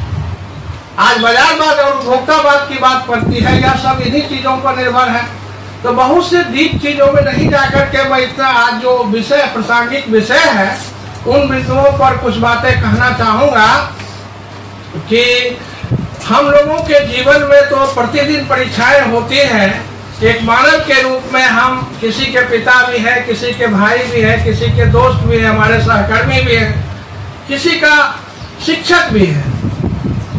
तो सभी दायित्वों का निर्वहन हमें पारदर्शी ढंग से क्या हम करते हैं? हम तो नहीं करते हैं, बहुत से लोग करते भी हैं। अभी थोड़ी देर पहले प्रज्ञा मैम कह रही थी कि 19वीं सेंचुरी के पहले जो है बोली लगाई जाती थी नौकरियों में। तो 19वीं सेंचुरी के पहले फ्रांस में तो नीलामी प्रथा थी ही, जहां प्रीफेक्ट जो वहां जिला होते थे, जिला के जहां अपने यहाँ IAS है उसकी नियुक्ति बोलियों के आधार पर नीलामी, जो धनवान थे वही पद को खरीद कर जिला दिलाते थे। जो खासकर पॉलिटिकल साइंस के छात्र हो गए वो जानते हैं कि अमेरिका में एक राष्ट्रपति को 1881 में गोली मारकर हत्या कर दिया एक अनएम्प्लॉयड इंजीनियर, उसको नौकरी नहीं मिली और अयोग्य लोगों को नौकरी मिली। तो उसको गोली मारकर हत्या कर दी। उसके बाद पेंडुलम एक्ट आया 1884 में और वहां मेरिट के आधार पर ब्यूरोक्रेसी का रिक्रूटमेंट शुरू हो गया। और ब्रिटिश राज में, हमारे देश में जो ब्यूरोक्रेसी थी उसका आधार था पैटर्न सिस्टम। ब्रिटिश सरकार संरक्षणवादी व्यवस्था, जो ब्रिटिश सरकार के लॉयल होते थे उसी को भारतीयों को उच्च पद या बहाली की जाती थी सरकारी सेवाओं में, और जो लॉयल नहीं तो उसका योग्यता नहीं आधार था, लॉयलिटी आधार था। तो अब सवाल उठता है कि अपने यहाँ जो ली कमीशन बना 1923 में और 26 में पहली बार संघ लोक सेवा आयोग की स्थापना का अनुशंसा किया, उसका उद्देश्य ही था कि धूर्त और बदकार आयोग लोगों को सेवा से बाहर रखो, योग्यतम लोगों का चयन करो। और आजादी के बाद से, आजादी के पहले से यह काम शुरू है। पारदर्शी व्यवस्था बनाने के लिए एक बड़ी संस्था के रूप में संविधान के अनुच्छेद 315 में हम लोग पढ़ते पढ़ाते रहे हैं कि भारत में एक संघ लोक सेवा आयोग होगा, एक या एक से अधिक राज्यों को मिलकर संयुक्त लोक सेवा आयोग होगा, नहीं तो प्रत्येक राज्य में एक राज्य लोक सेवा आयोग होगा। अंडर आर्टिकल 315 तो सारी व्यवस्था है। आज एनटीए की भी बात हुई, हमने जिस दिन नेट की परीक्षा हो रही थी उस दिन मैं दिल्ली में था। मेरे कई दोस्त जेडीयू के थे, उनसे बात हो रही थी कि भाई कैसे क्वेश्चन सेट करते हो जो क्वेश्चन आउट होता है। तो पूरा सेटिंग का प्रोसेस बताया कि हम लोग ऐसे कर सकते हैं, ऐसे में कैसे हम कर सकते हैं कि क्वेश्चन का सेटिंग हमको नहीं लगा कि क्वेश्चन के सेटिंग में बहुत गड़बड़ी है। वो एनटीए बुला करके बैठा के फुल परीक्षा व्यवस्था में 10 क्वेश्चन, अगर 100 क्वेश्चन है तो एक टीचर से 10 क्वेश्चन सेट करवाता है, और वो 10 क्वेश्चन सेम टाइम 10 टीचर से करवाता है। सबको मिलाकर आदि साहब बोल रहे थे कि इतना क्वेश्चन बना दिया जाए, मिला लिया जाए। तो चूंकि आप लोग बहुत देर से बैठे हुए हैं, सेटिंग प्रोसेस है, ले जाने की समस्या हुई। अब सर्विलांस जो है रास्ते में कोई आदमी उठा के, प्राइवेट हो या पब्लिक है तो इंसान ही काम करने वाला। अब हमारे यहाँ एक कंट्रोलर थे, वो यूनिवर्सिटी के पोस्ट ऑफिस से नहीं 50 किलोमीटर दूर से कॉपी को भेज देते थे। सर लोग जानते होंगे कामेश्वर प्रसाद सिंह हुआ करते थे। इस पोस्ट ऑफिस से किसी बच्चे को, किसी गार्जियन को, टीचर को पता नहीं चली कि उत्तर पुस्तिकाएं जांच के लिए कहाँ जा रही है। तो काम करते हैं हम ही। हम नक्सल में इतनी ही बात कहना चाहता हूँ कि हम जैसा अभी एक प्रिंसिपल साहब ने कहा कि हमें अपने आप को सुधारना होगा, और हम समाज में ऐसा माहौल, हम अपने बच्चे को ऐसा परवरिश करते हैं, ऐसा संस्कार देते हैं कि हमारे बच्चे बड़े होकर किसी रैकेट के गेम से जुड़ जाते हैं और पैसा की अहमियत दे देते हैं। तो फिर हमें अपने आप, हम ऐसे देश के लोग हैं जहां अपना सब चीज सर्वस्व निछावर करके दूसरों की मदद करते हैं। और वृक्ष कबहु न फल भाखे, नदी न साचे नीर, परवा रथ के कारण साधु न धरा सके। जब हम त्याग, हमारी धरती त्याग की है, हमारी संस्कृति त्याग की रही है, परस्पर समन्वय की रही है, साझेदारी की रही है, तो जब तक हम अपने विचारों में शुचिता, अपने संस्कार में, छोटे बच्चों से गार्जियन को सबको सुधरना होगा। व्यक्तिगत पहले एक व्यक्ति जो किसी को हम परामर्श देते हैं कि आप सुधर जाइए, सरकार सुधर जाते हैं, तो सबकी बात सही है। प्रिंसिपल साहब ने कहा जाति है, धर्म है, जाति धर्म तो सब, तो दिमाग की शुचिता किससे ही बात होती है, संस्कार से ही बात आती है ना। अब व्यक्ति अगर उच्च संस्कृत होगा और वह कहाँ से आएगी, वह एकाएक धरती से तो नहीं टपक जाएगी, तो वह आएगी शिक्षा से। तो अगर शिक्षा को हम, सारी समस्याओं का जब शिक्षा में छुपा हुआ है। अब शिक्षा क्या है? अब सोक्रेट्स को पूछता है, सोक्रेट्स को, सुकरात को क्या है ज्ञान, क्या है? कहा नॉलेज इज पावर, कहा व्हाट इज नॉलेज, कहा वर्चू इज नॉलेज। तो सदगुण ही ज्ञान है। सदगुण और दुर्गुण को हम अंतर नहीं कर पाते हैं शिक्षित होकर के भी, तो शिक्षा कहाँ है? जब बिना अध्यवसाय किए, बिना मेहनत किए हुए हम डिग्रियां हासिल कर लेते हैं, कहीं किसी तरीके से बहाल भी हो जाए, काम भी करे, तो उसका परिणाम हमें प्रतिष्ठा और सम्मान मिलता नहीं है, भले ही जीने खाने का कुछ रास्ता मिल जाए।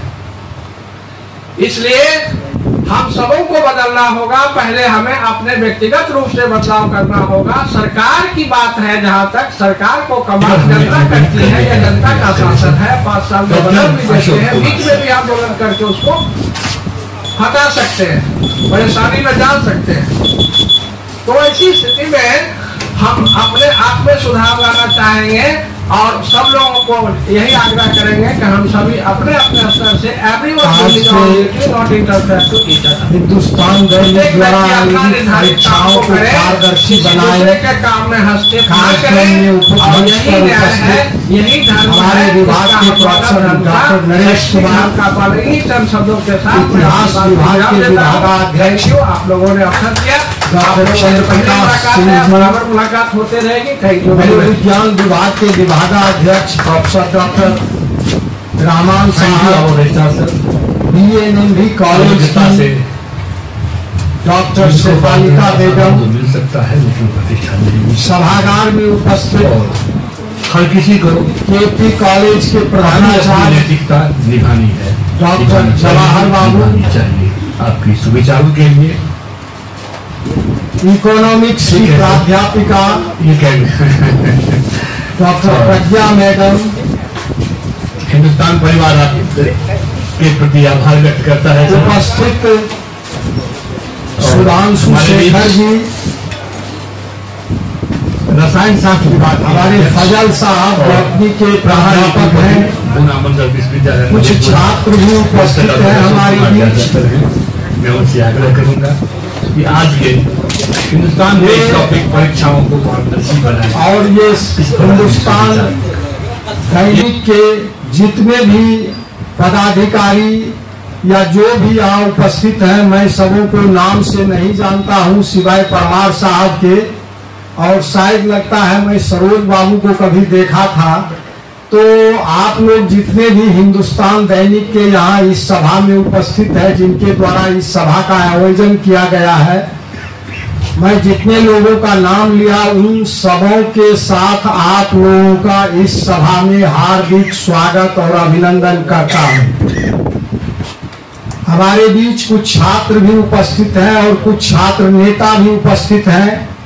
मैं सबों का इस समारोह में हार्दिक स्वागत और अभिनंदन करता हूँ। विषय बहुत गंभीर है और जो हमको पता, जो हमारे परमार साहब हमको बताए कि आज सर पेपर लीक पर बात होनी है कि पेपर लीक क्यों होता है, उसका कारण और निवारण।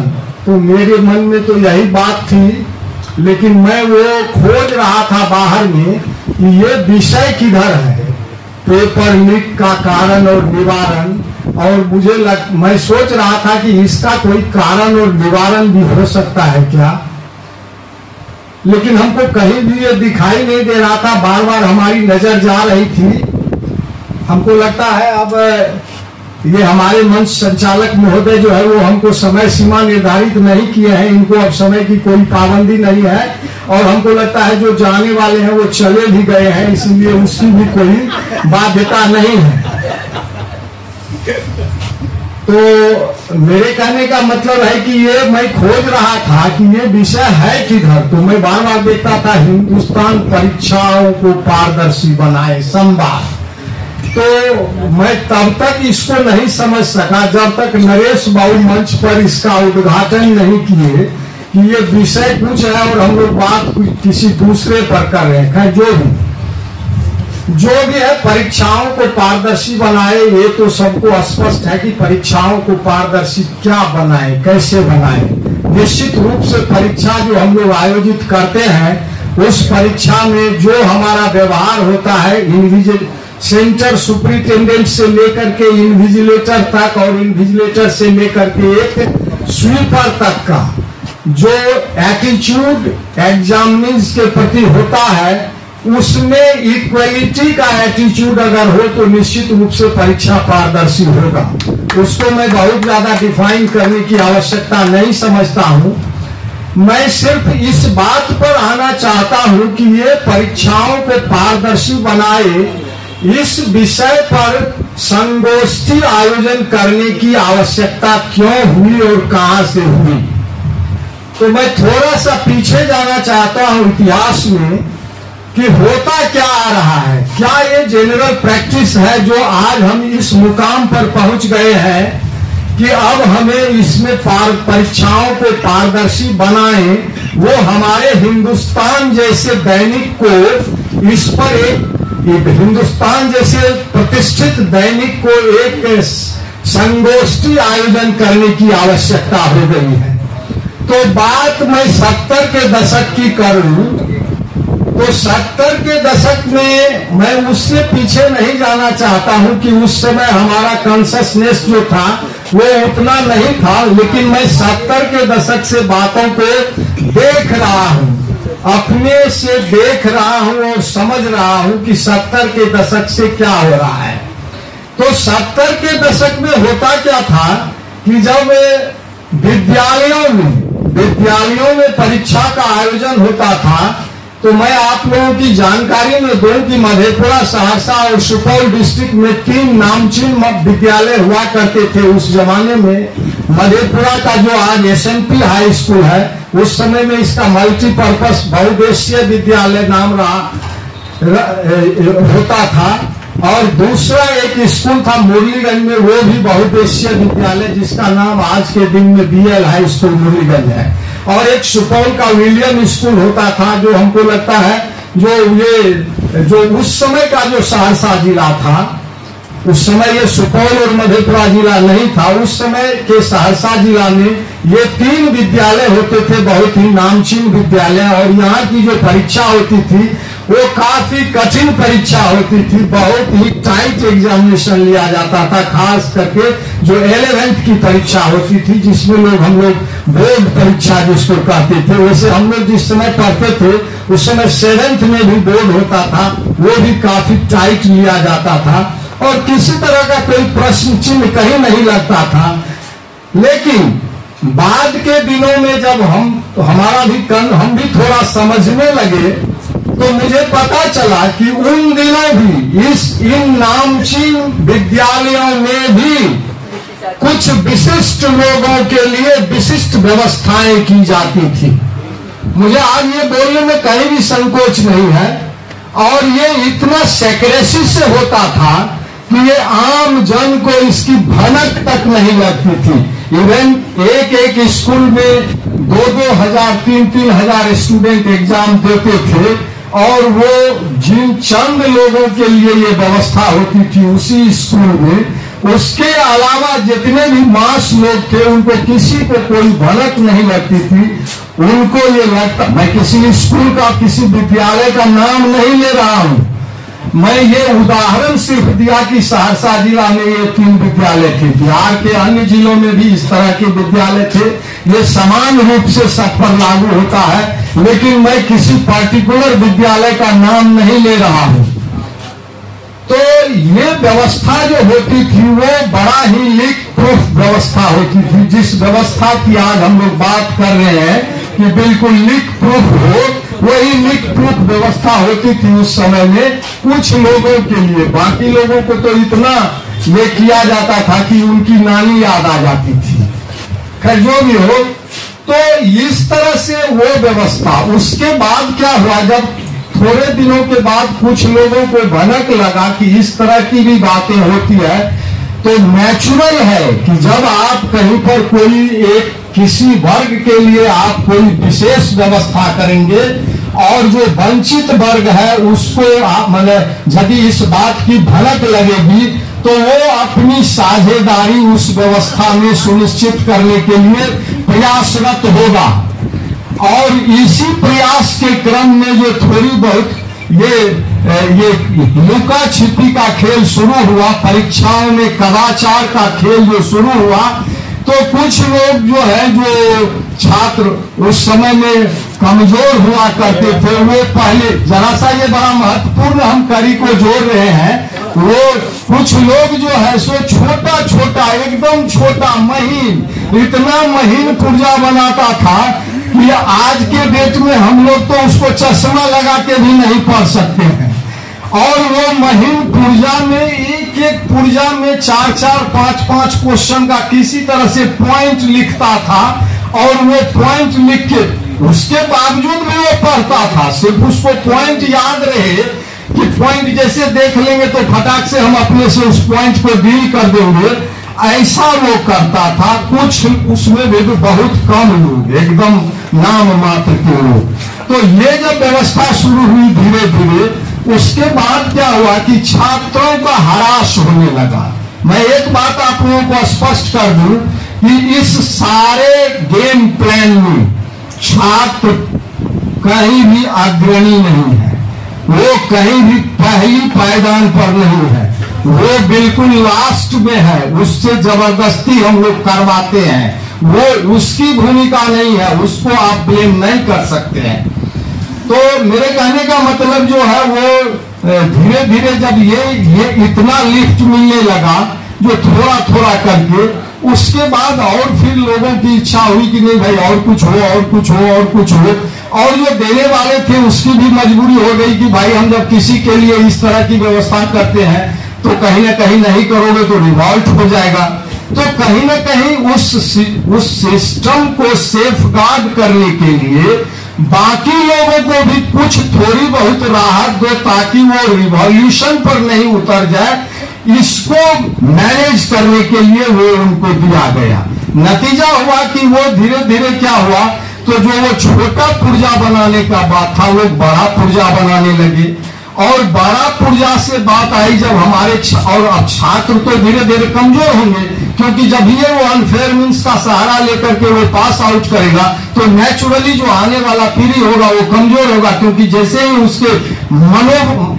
उसके मन में इस तरह की बात आ जाएगी कि परीक्षा में हमें कुछ लिफ्ट भी मिल सकता है, कुछ हम अनफेयर मीन्स को अडॉप्ट भी कर सकते हैं, तो उनकी पढ़ने की जो प्रवृत्ति है वास्तव में वो प्रवृत्ति जो है स्वतः घट जाएगी। कितना भी आप कुछ करेंगे तो उनकी जो असली जो उनका ये कैपेसिटी है पढ़ने का वो डिटोरिएट कर जाता है। डिपेंडेंसी एक शब्द है सर, जब आप किसी पर डिपेंडेंट हो जाएंगे किसी भी काम के लिए तो आपकी क्षमता निश्चित रूप से घट जाएगी। वो काम अगर आप डिपेंडेंट नहीं है किसी पर तो आप सारी ऊर्जा सारी क्षमता लगा के उस काम को कर लेंगे, निश्चित रूप से कर लेंगे। लेकिन जैसे ही as soon as you will be dependent तो आप क्या होगा, आपकी क्षमता का ह्रास होगा और आप चाह के भी अपनी उस पूरी क्षमता और ऊर्जा के साथ उस कार्य को आप संपादित नहीं कर सकते हैं। तो छात्रों को जैसे ही ये पता धीरे धीरे चल गया कि भाई अब कुछ अनफेयर मीन्स भी होने लगा है, तो नेचुरली उनकी क्षमता जो है वो डिटोरिएट करेगी और वो डिटोरिएट किया। और करते करते आज ऐसी स्थिति आ गई है जिसके बारे में हमको लगता है हमें वर्णन करने की कोई आवश्यकता नहीं है। तो वो क्या हुआ, छात्रों की क्षमता जब डिटोरिएट करने लगी तो वो पुर्जा से अब वो पुर्जा बनाने के लायक भी नहीं रहा, अब उसको पॉइंट लिखने की बात भी नहीं रही। तब क्या हुआ, तो वो धीरे धीरे क्या किया, तो भाई अब क्या करें, तो अब जो है वो किताब का पन्ना फाड़ के ही लेके जाने लगा। किताब का परमार साहब तो जब वो पन्ना फाड़ के लेके जाने लगा तो अब तो जो थोड़ा बहुत पॉइंट लिखने की क्षमता थी, क्या मैडम का आदेश है बात के लिए तो जब ये क्षमता उनकी समाप्त हो गई कि अब वो कुछ पॉइंट भी लिखने के काबिल नहीं रहा। नेचुरली दोष उसका नहीं है, दोष सिस्टम का है जो उसमें ये इनकैपेबिलिटी इनहेरिटेट कर रहा है उसको। सिस्टम जिस हिसाब से चल रहा है क्षमता तो वही है। आज भी कोसी में जो बच्चा पैदा होता है और मिथिला में, मेरा मानना है कि वो पूरी दुनिया में सर्वश्रेष्ठ होता है। उसका ब्रेन इतना फर्टाइल होता है कि उससे हम कुछ भी करवा सकते हैं, बशर्ते उस तरह का उसको इन्वायरमेंट देना पड़ेगा। ये मेरा मानना है और मैं हर मंच से जहां भी हमको मौका मिलता है मैं इस सच्चाई को उद्घाटित करता हूं। तो मेरे कहने का मतलब है कि जब उसकी ये भी कैपेसिटी खत्म हो गई कि अब वो कुछ पॉइंट्स भी लिखे तो वो किताब का पन्ना फाड़ के ले जाने लगा। और जब ये क्रम आया तो फिर इसके बाद जो इवोल्यूशन हुआ, ज्यादा आगे बढ़े हम लोग, तो क्या सर रोक दे क्या? बहुत अच्छा क्या एकदम अच्छा बता रहे हैं सर। हाँ उपाय बता रहे हैं सर, उपाय होगा तब तो बता देंगे। तो मेरे कहने का मतलब है कि उसके बाद जब पन्ना फाड़ने की बात आई तो उससे जब हम लोग आगे हमारा विकास जब और हुआ तो फिर पन्ना फाड़ने की भी बात खत्म हो गई, क्योंकि छात्र पन्ना फाड़ेगा किताब से यदि उसको ये कुछ पता रहे कि कौन सा प्रश्न आने वाला है तो पन्ना फाड़े ना। अब तो उसकी बिल्कुल वो सब मैंने खत्म हो गई कि क्या प्रश्न आएगा नहीं आएगा, क्या सिलेबस है। उस स्थिति से भी जब वो ऊपर आगे बढ़ गया तब उसके बाद पन्ना फाड़ने लायक भी जब नहीं रहा वो, तब अब क्या होगा भाई? तो वैसी स्थिति में क्या हुआ कि उनके जो गार्जियन थे वो बोले चले बेटा घबराने की क्या बात है, हम आए ना तुम्हारे पीछे, पन्ना फाड़ने की तुमको जरूरत ही नहीं आने देंगे हम।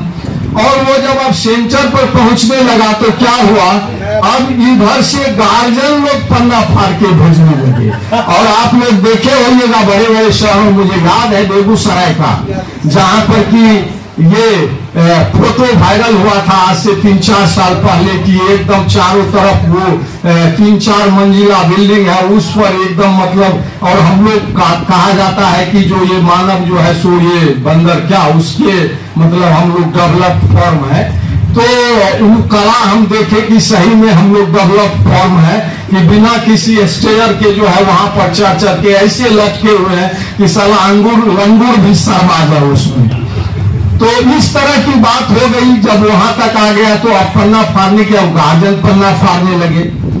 उसके बाद फिर अब ये एक दौर आया इसके बाद कि चलो ना ये पन्ना फाड़ने की क्या जरूरत है, क्वेश्चन ही आउट कराओ।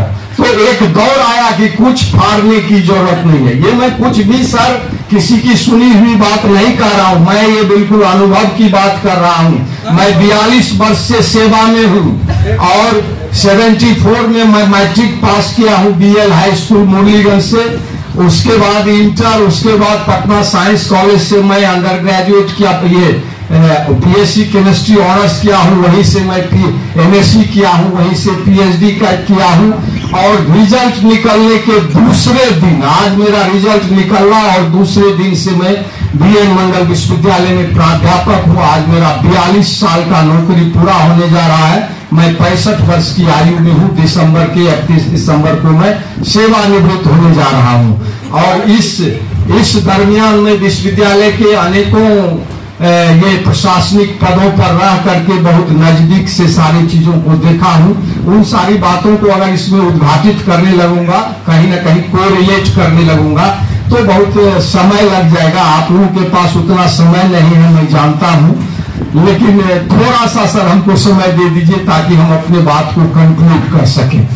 तो वहां पर जब ये हो गया तो फिर अब क्या हुआ, तो क्वेश्चन ही आउट होने लगा। और क्वेश्चन आउट होकर के उसी सेंटर पर वहां एक बनाने वाले होते थे, लगभग 100-200 उसको उतारने वाले होते थे। ये काम हम भी कर चुके हैं, चूंकि हमको भी मालूम है, खुद भी हम किए हुए हैं। और उसका एक वाकया भी मैं आप लोगों को सुना देता हूं, ये थोड़ा खराब लगता है बोलने में। एक बार मैं एक स्कूल पर इसी तरह से केमिस्ट्री विषय में ये क्वेश्चन का आंसर करने के लिए हमको बहुत रिक्वेस्ट करके, और भी हमारे साथ में बहुत गणमान्य लोग थे, मैं उनका नाम लेकर के वो आप उनको शर्मिंदा नहीं करना चाहता, तो बहुत ऊंचे ओहदे पर रह करके वो मैंने अपना सेवा से निवृत्त हुए हैं, इसलिए मैं उनका नाम नहीं लूंगा। तो हम लोग जब वहां गए तो एक वाकया है, मैं थोड़ा उसका भी थोड़ा सा जिक्र करना चाहता हूँ। ये कि वो हिंदी विषय की परीक्षा थी, पहला दिन फर्स्ट सिटिंग में। उसमें एक हिंदी के हाई स्कूल के हेडमास्टर आए हुए थे चीट बनाने के लिए, और एक बहुत ही नामचीन हाई स्कूल के, सही मायने में वो उनका नाम था उस जमाने में, हिंदी के एक अच्छे टीचर में, हाई स्कूल के हेडमास्टर तो थे।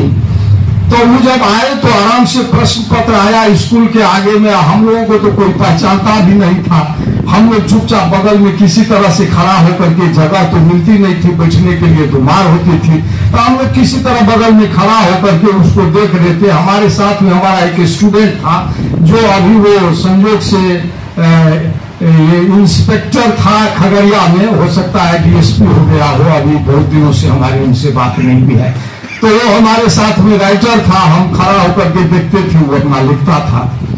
तो वो हिंदी वाले जो प्रधानाध्यापक थे वो बहुत बढ़िया से क्वेश्चन आया और फटाफट सब जवाब लिखा दिए। उनको किताब देखने की भी क्या आवश्यकता थी, पुराने जमाने के टीचर थे और सब लिखा करके चला गया। उसके बाद आया फिजिक्स की बारी। फिजिक्स की बारी आई तो फिजिक्स में कोई वैसे विद्वान आए नहीं थे। तो नहीं आए तो क्या हुआ, तो हुआ कि भाई उस समय में उपेंद्र भाई केपी कॉलेज मुरलीगंज में थे। तो कोई बोले कि मुरलीगंज केपी कॉलेज में उपेंद्र बाबू है, उनको बुला लिया जाए। तो वो हेडमास्टर साहब की उक्ति थी, प्रोफेसर सर को क्या आता है, बुला लिया जाए, हो जाता है उसको। तो हम जो सर बगल में थे ना, हमको बड़ा खराब लगा। हम भी तो नया नया पटना साइंस कॉलेज से पास करके आए थे। ये सुन के ही हमारा जो है सो थोड़ा सा हम बाय नेचर जो है मैंने थोड़ा दूसरे टाइप के हैं। हम जल्दी किसी का बात बर्दाश्त नहीं करते, लेकिन वहां करते क्या, तो मने मन हम सोचे कि अच्छा केमिस्ट्री जब आएगा ना तब हम आपको बता देंगे कि प्रोफेसर किसको कहते हैं। मने मन हम सोचे, मैंने हम एकदम सही ट्रूथ बोल रहे हैं, कहीं कोई इसमें मिलावट नहीं है। तो हुआ फिजिक्स में जैसे तैसे उनको नहीं बुलाया गया, जैसे तैसे अपना हुआ। केमिस्ट्री उसके बाद आ गया, शायद उसी दिन की दूसरे दिन हमको याद नहीं है। जब गए केमिस्ट्री में, तो केमिस्ट्री में भी उन्हीं के स्कूल से एक शिक्षक आए थे बायोलॉजी के, जो केमिस्ट्री बात, वो क्या किए, क्वेश्चन लिए आप पढ़ जाते थे ऊपर से नीचे, उनके साथ हम भी बगल से खड़ा होकर पढ़ रहे थे। फिर लिए फिर पढ़ जाते थे, फिर लिए फिर पढ़ जाते थे। 3 बार जब वो पढ़ लिए तो हमको मन मन हुआ कि अरे तो पढ़ने में समय बिता देगा, तो ये भी कहिया इसका अथी होगा, आंसर होगा, कहिया विद्यार्थी लिखेगा। तो हम कहे कि मास्टर साहब देखो एक क्वेश्चन ऐसे ही इस भाषा है, अब क्या किया क्वेश्चन लेके, तो हमको लगा कि स्लाइड तो देंगे नहीं। उसके बाद जब फिर पढ़ने लगे तो हम क्या किया, बोले अब कोई देंगे नहीं। हम क्या कि क्वेश्चन से झपट लिए, उनको कुछ मन पता चले कि हम लेंगे, हम ऐसे लिए, ऐसे झपटे क्वेश्चन हमने लिखिए। और सर हमको तो वो टीस था कि बोले कि प्रोफेसर को कुछ नहीं आता है। हम सर A to Z आपको एकदम ड्रिल में कह रहे हैं कि हमको कुछ नहीं देखने की। उस समय में बिल्कुल नया नया आया था और यहाँ भी पढ़ाता था। 1 नंबर से उठाए, हम तो पढ़ते ही जा रहे थे, 3 बार वो भी पढ़े, 3 बार हम भी पढ़े। 1 नंबर से उठाए और अंतिम तक हम सांस भी नहीं लिए और लिखा दिए सब क्वेश्चन का आंसर। चला गया, वो तो मेरा मुँह ताकते रह गए। उसके बाद वो पूछते हैं, उसी बीच में किसी से वो पूछते हैं कौन आदमी, तो बता दिया कि हम कौन है, कहाँ है। कुछ लोग तो एक आध आदमी तो जानवे में करता था, हमको भी तो लोग बता दिया। खैर ये वाक्य है सर, मैं उसको इसलिए लिया कि इस तरह की व्यवस्था हो गई कि अब क्वेश्चन कुछ नहीं करना है, परीक्षा जब होगी लिख पहले काहे के लिए करना है, जिस समय परीक्षा होगी उसी समय क्वेश्चन ले आना है और वहीं बैठ के आंसर लिखा देना है, सबको भेज देना है। तो ये सिस्टम आ गई। तो कुल मिला करके जो भी सिस्टम डेवलप किया सर, वो सारे छात्रों के ओरिजिनलिटी के, उसके कैपेबिलिटी को जैसे जैसे ये ऊंचाई पर गया वैसे वैसे वो रसातल में गए। यानी कि दोनों में ये कौन सा डायरेक्टली प्रोपोर्शनल नहीं, ये इनवर्सली प्रोपोर्शनल का रिलेशन है कि जितनी आप सुविधा उसको अनफेयर मींस का देंगे, उनका नॉलेज उतना हरास होते जाएगा। ये बिल्कुल inversely proportional to each other है, एक दूसरे के व्युत्क्रमानुपाती है। तो अब सवाल है कि इसमें अब जब आगे बढ़ी बात, बहुत सी बातें हैं जिसको मैं ये काटेल कर रहा हूँ। जब ये इसके बाद जब बात आगे बढ़ी तो अब आप इसमें आ रहा है, देखिए बहुत ये सही है कि यदि सारे लोग नैतिकवान हो जाएंगे, इसका एक और केवल एक ही समाधान है कि सारे लोग नैतिकवान हो जाए, और ये असंभव है। ये सारे लोग नैतिकवान हो जाएंगे, ये असंभव है। इन प्रिंसिपल हो सकता है, लेकिन in practice it is come माने हाईली इम्पॉसिबल, हो ही नहीं सकता है ये। तो यदि सारे लोग नैतिकवान नहीं होंगे तो फिर अगर कुछ लोग नैतिकवान हो जाएंगे तो फिर वहीं से ये डिस्क्रिपेंसी शुरू होता है कि अगर कुछ लोग जिनको करोड़ों रुपया है, अब ये खेला तो करोड़ में होता है, अरबों में होता है, तो करोड़ अरब रुपया दे करके वो प्रश्न पत्र खरीदेंगे और उसको बेचेंगे, तो जाहिर है कि मास जो है, मैं किसी कास्ट क्रीड किसी चीज की बात नहीं कर रहा हूं, लेकिन मैं मास की बात कर रहा हूं। मास कैनॉट अफोर्ड, वो नहीं खरीद सकता है। कुछ लोग खरीदेंगे, वो किसी जात के हो सकते हैं, किसी धर्म के हो सकते हैं। I am not talking at all about the caste and creed and anything else.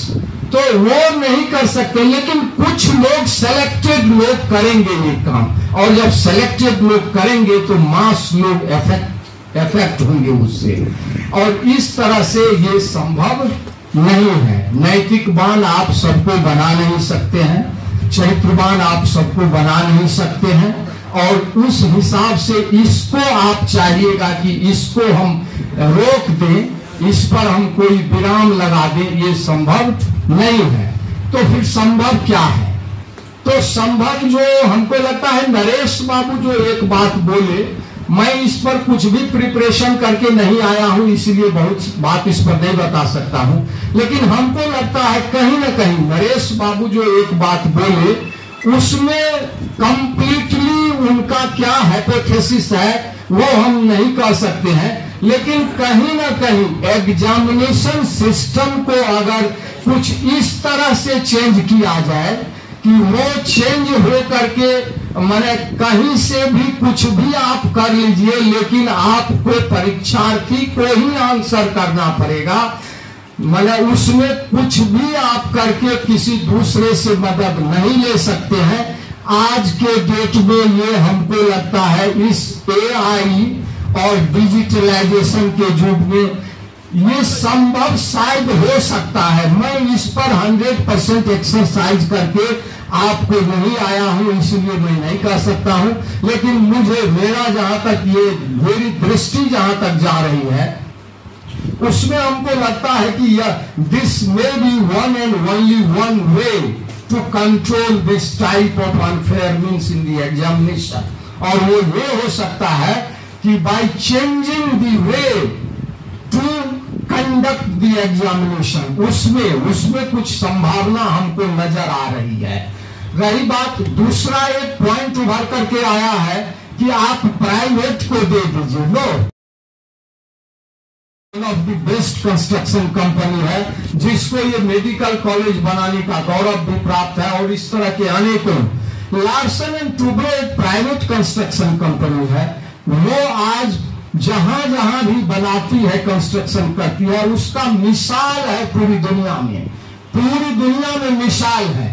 और दूसरी तरफ हमारा सरकारी ग्रामीण विभाग, ग्रामीण कार्य विभाग जो पुल बनाया है बिहार में, उसकी लंबी फहरिस्त है कि कितने पुल गिर गए। अब तो वो सब न्यूज में हम लोग देखते ही नहीं है, ये सब पर नहीं चर्चा करते हैं, देखते नहीं। कोई रोज हमारे यहाँ हिंदुस्तान आता है, हम उसको कभी उल्टा करके ठीक से देखते नहीं, कभी कभार कुछ अगर वैसा यूनिवर्सिटी का देखना हो, क्योंकि ये लंबी फहरिस्त है। सर आप क्या मतलब क्या किस पर ट्रस्ट कीजिएगा? ग्रामीण कार्य विभाग के द्वारा बनाया गया हाल ही में 12,000 करोड़ का पुल जो है अररिया में गिर गया, और दूसरी प्राइवेट कंपनी जो ये बना रही है इसका भी एक भेजा से लेकर के यहाँ तक जो उसमें भी गिरा, कितना पुल गिर गया है। इसलिए वो नहीं है संभव कि प्राइवेट कंपनी ठीक काम करेगी आकि सरकारी कंपनी ठीक काम करेगी। कोई भी प्राइवेट में भी अच्छा लोग है, अच्छे व्यक्ति है, अच्छा कम ये है, तो ये और सरकारी में भी है। लेकिन सवाल होता है, मैं अरविंद बाबू के बात को कोट करना चाहता हूं कि अब सर स्थिति प्राइवेट और ये सरकारी तक नहीं सीमित है। पहले प्राइवेट लोग, गार्जियन लोग, ये लोग मान लीजिए कि जो इस तरह से जो चीट बनाओ तो ये पहुंचाओ, तो ये पहुंचाओ, तो ये करो, अब वो कहां रह गया है सर? अब तो सरकार इन्वॉल्व हो गई है directly. Who has the responsibility to control, वो खुद अब ये इसको कर रही है। तो is there any way to control this? जिसको कंट्रोल करना है वो खुद ही इन्वॉल्व हो गई है कि नहीं हमको यही काम करना है। तो अब कहां से सर सरकार और कहां से प्राइवेट? जब आपकी सरकार जो वहां बैठी हुई है, चाहे दिल्ली में बैठी हुई, चाहे बिहार में बैठी हुई, चाहे किसी अन्य, आप मध्य प्रदेश का ले लीजिए ना उदाहरण सर, व्यापम घोटाला में कितना मर्डर हुआ सर, और क्या एक भी आदमी को सजा हुई आज तक? कितने लोगों का कत्लेआम हुआ सर उसमें, लेकिन कहां कुछ हो रहा है सर? तो मेरे कहने का मतलब सर, अब हम लोगों का ये जो है ना पानी जो है सर से ऊपर बह रहा है। जब सरकार इन्वॉल्व हो गई उस दिन से आप ये आशा करना छोड़ दीजिए। तो रही बात की होगा कैसे, कहां से कंट्रोल होगा? तो ये आप लोगों की हम हिंदुस्तान में, मैं अब कंक्लूड कर रहा हूं कि मैं हिंदुस्तान दैनिक जागरण के जो भी यहाँ पर पदाधिकारी कर्मचारी मौजूद हैं, जिन्होंने इस तरह का एक सकारात्मक पहल का शुरुआत किया है, मैं उन लोगों को सैल्यूट करता हूं। आप लोगों का मैं इस सभा में मतलब ये गर्मजोशी से स्वागत करता हूं कि आपने इस तरह के आयोजन का शुरुआत किया है। तो ये एक जन आंदोलन होगा। मालथस का जनसंख्या सिद्धांत है कि जब आदमी कुछ भी कंट्रोल करने से बेबस हो जाता है तो नेचर उसको कंट्रोल करती है। ये इसी तरह कंट्रोल होगा सर।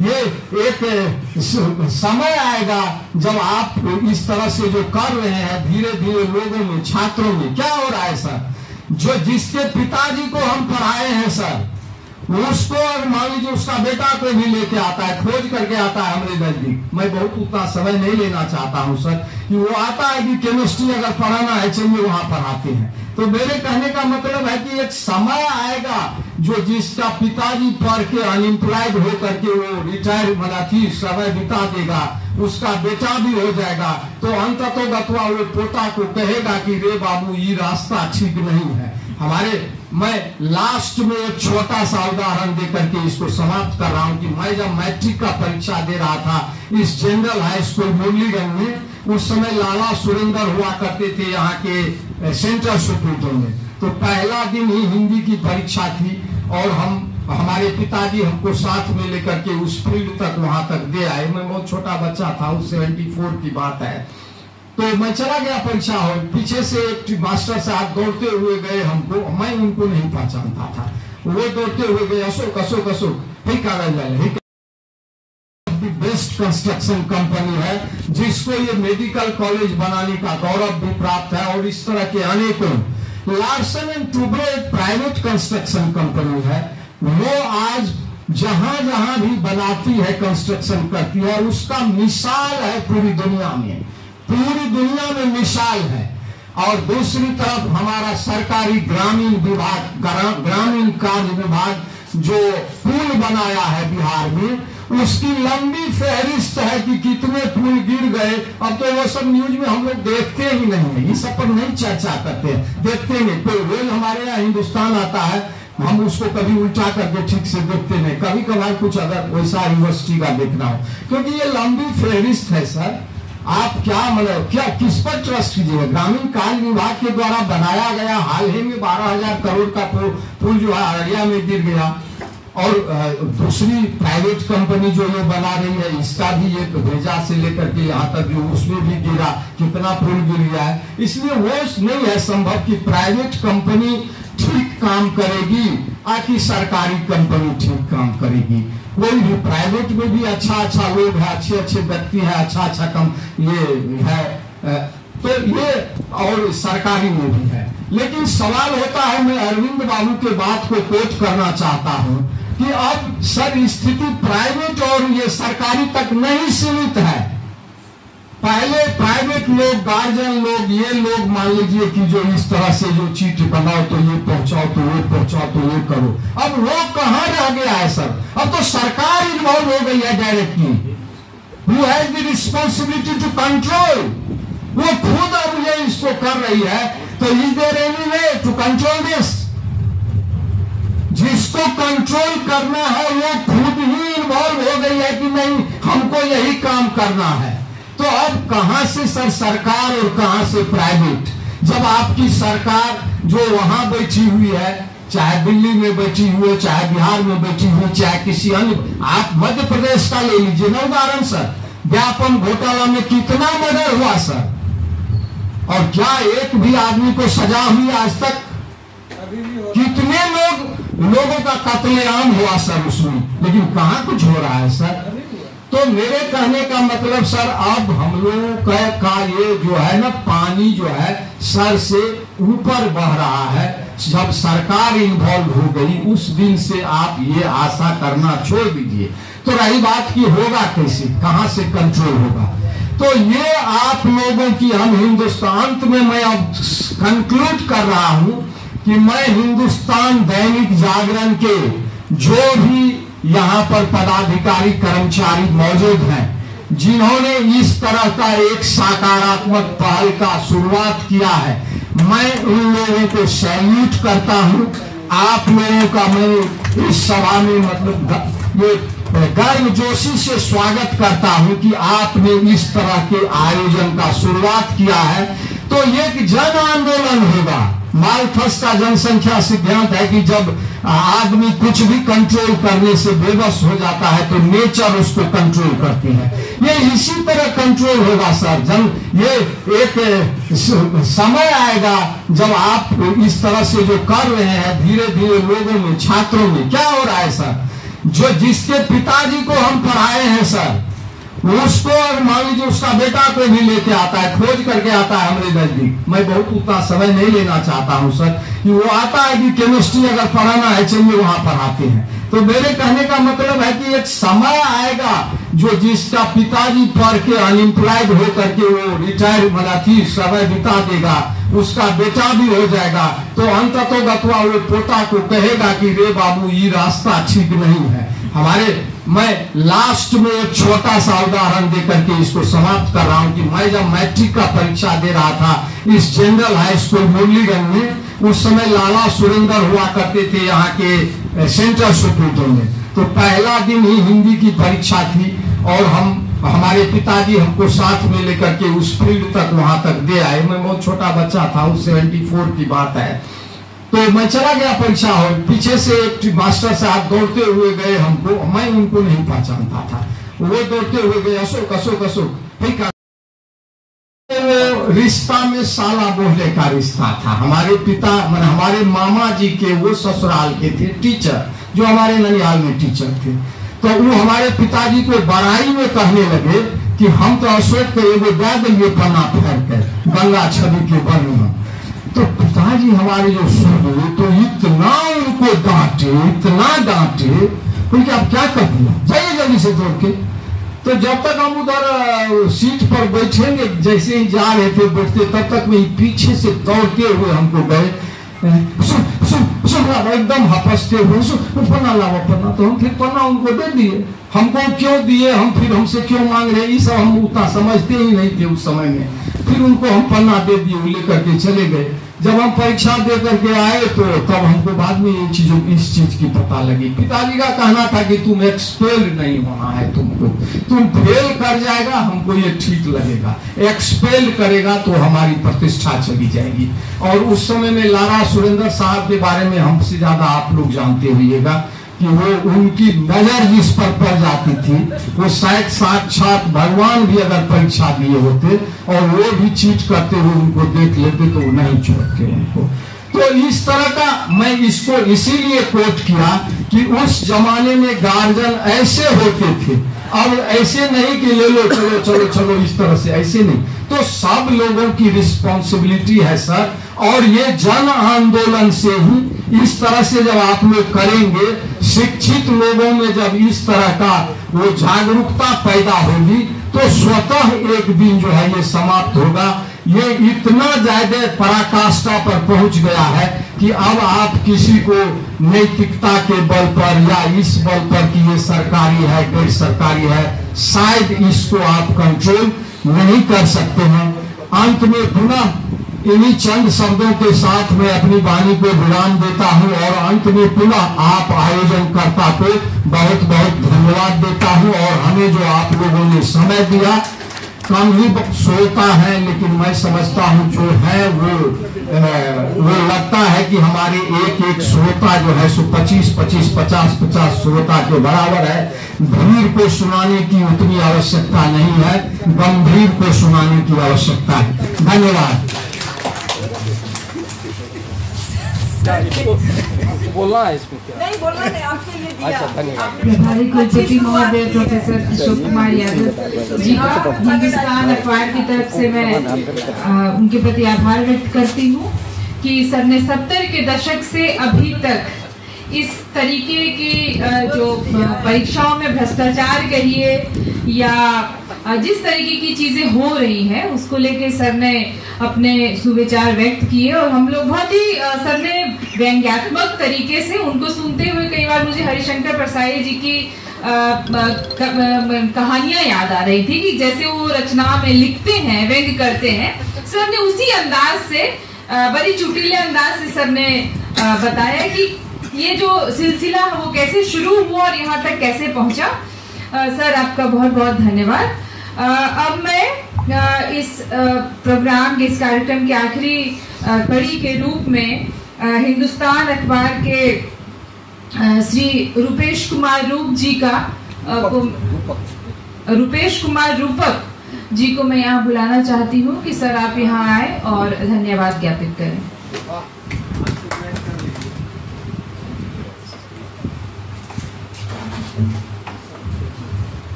आप सबका बहुत बहुत धन्यवाद।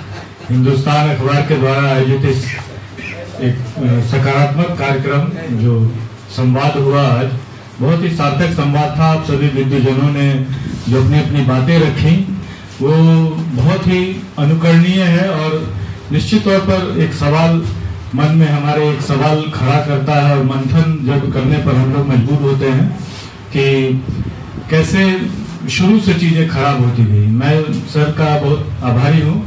मैं गुजारिश करूंगा आपसे कि आप एक पुस्तक जरूर लिखें, कदाचार का क्रमिक विकास। तो जिस तरह से आपने चीजों को रेखांकित किया ये बहुत ही सच है। हम सब अपने जीवन में ऐसे ही डिटोरिएट करते चले गए हैं नैतिकता की तरफ। तो आप सभी लोग जो विद्वान जन हैं यहाँ विश्वविद्यालय के, सब लोगों का बहुत हार्दिक आभार, बहुत बहुत धन्यवाद। इस रमणीक वातावरण में जो विश्वविद्यालय का ये नॉर्थ कैंपस है और इसका ये प्रशाल, आज मुझे दूसरी बार यहाँ बैठने का मौका मिला। बहुत ही अच्छा प्रशाल है। विश्वविद्यालय को इसके लिए बहुत बहुत धन्यवाद, ये हॉल उपलब्ध कराने के लिए। और मैं तमाम लोगों का बहुत हृदय से आभार व्यक्त करता हूँ। बहुत बहुत धन्यवाद।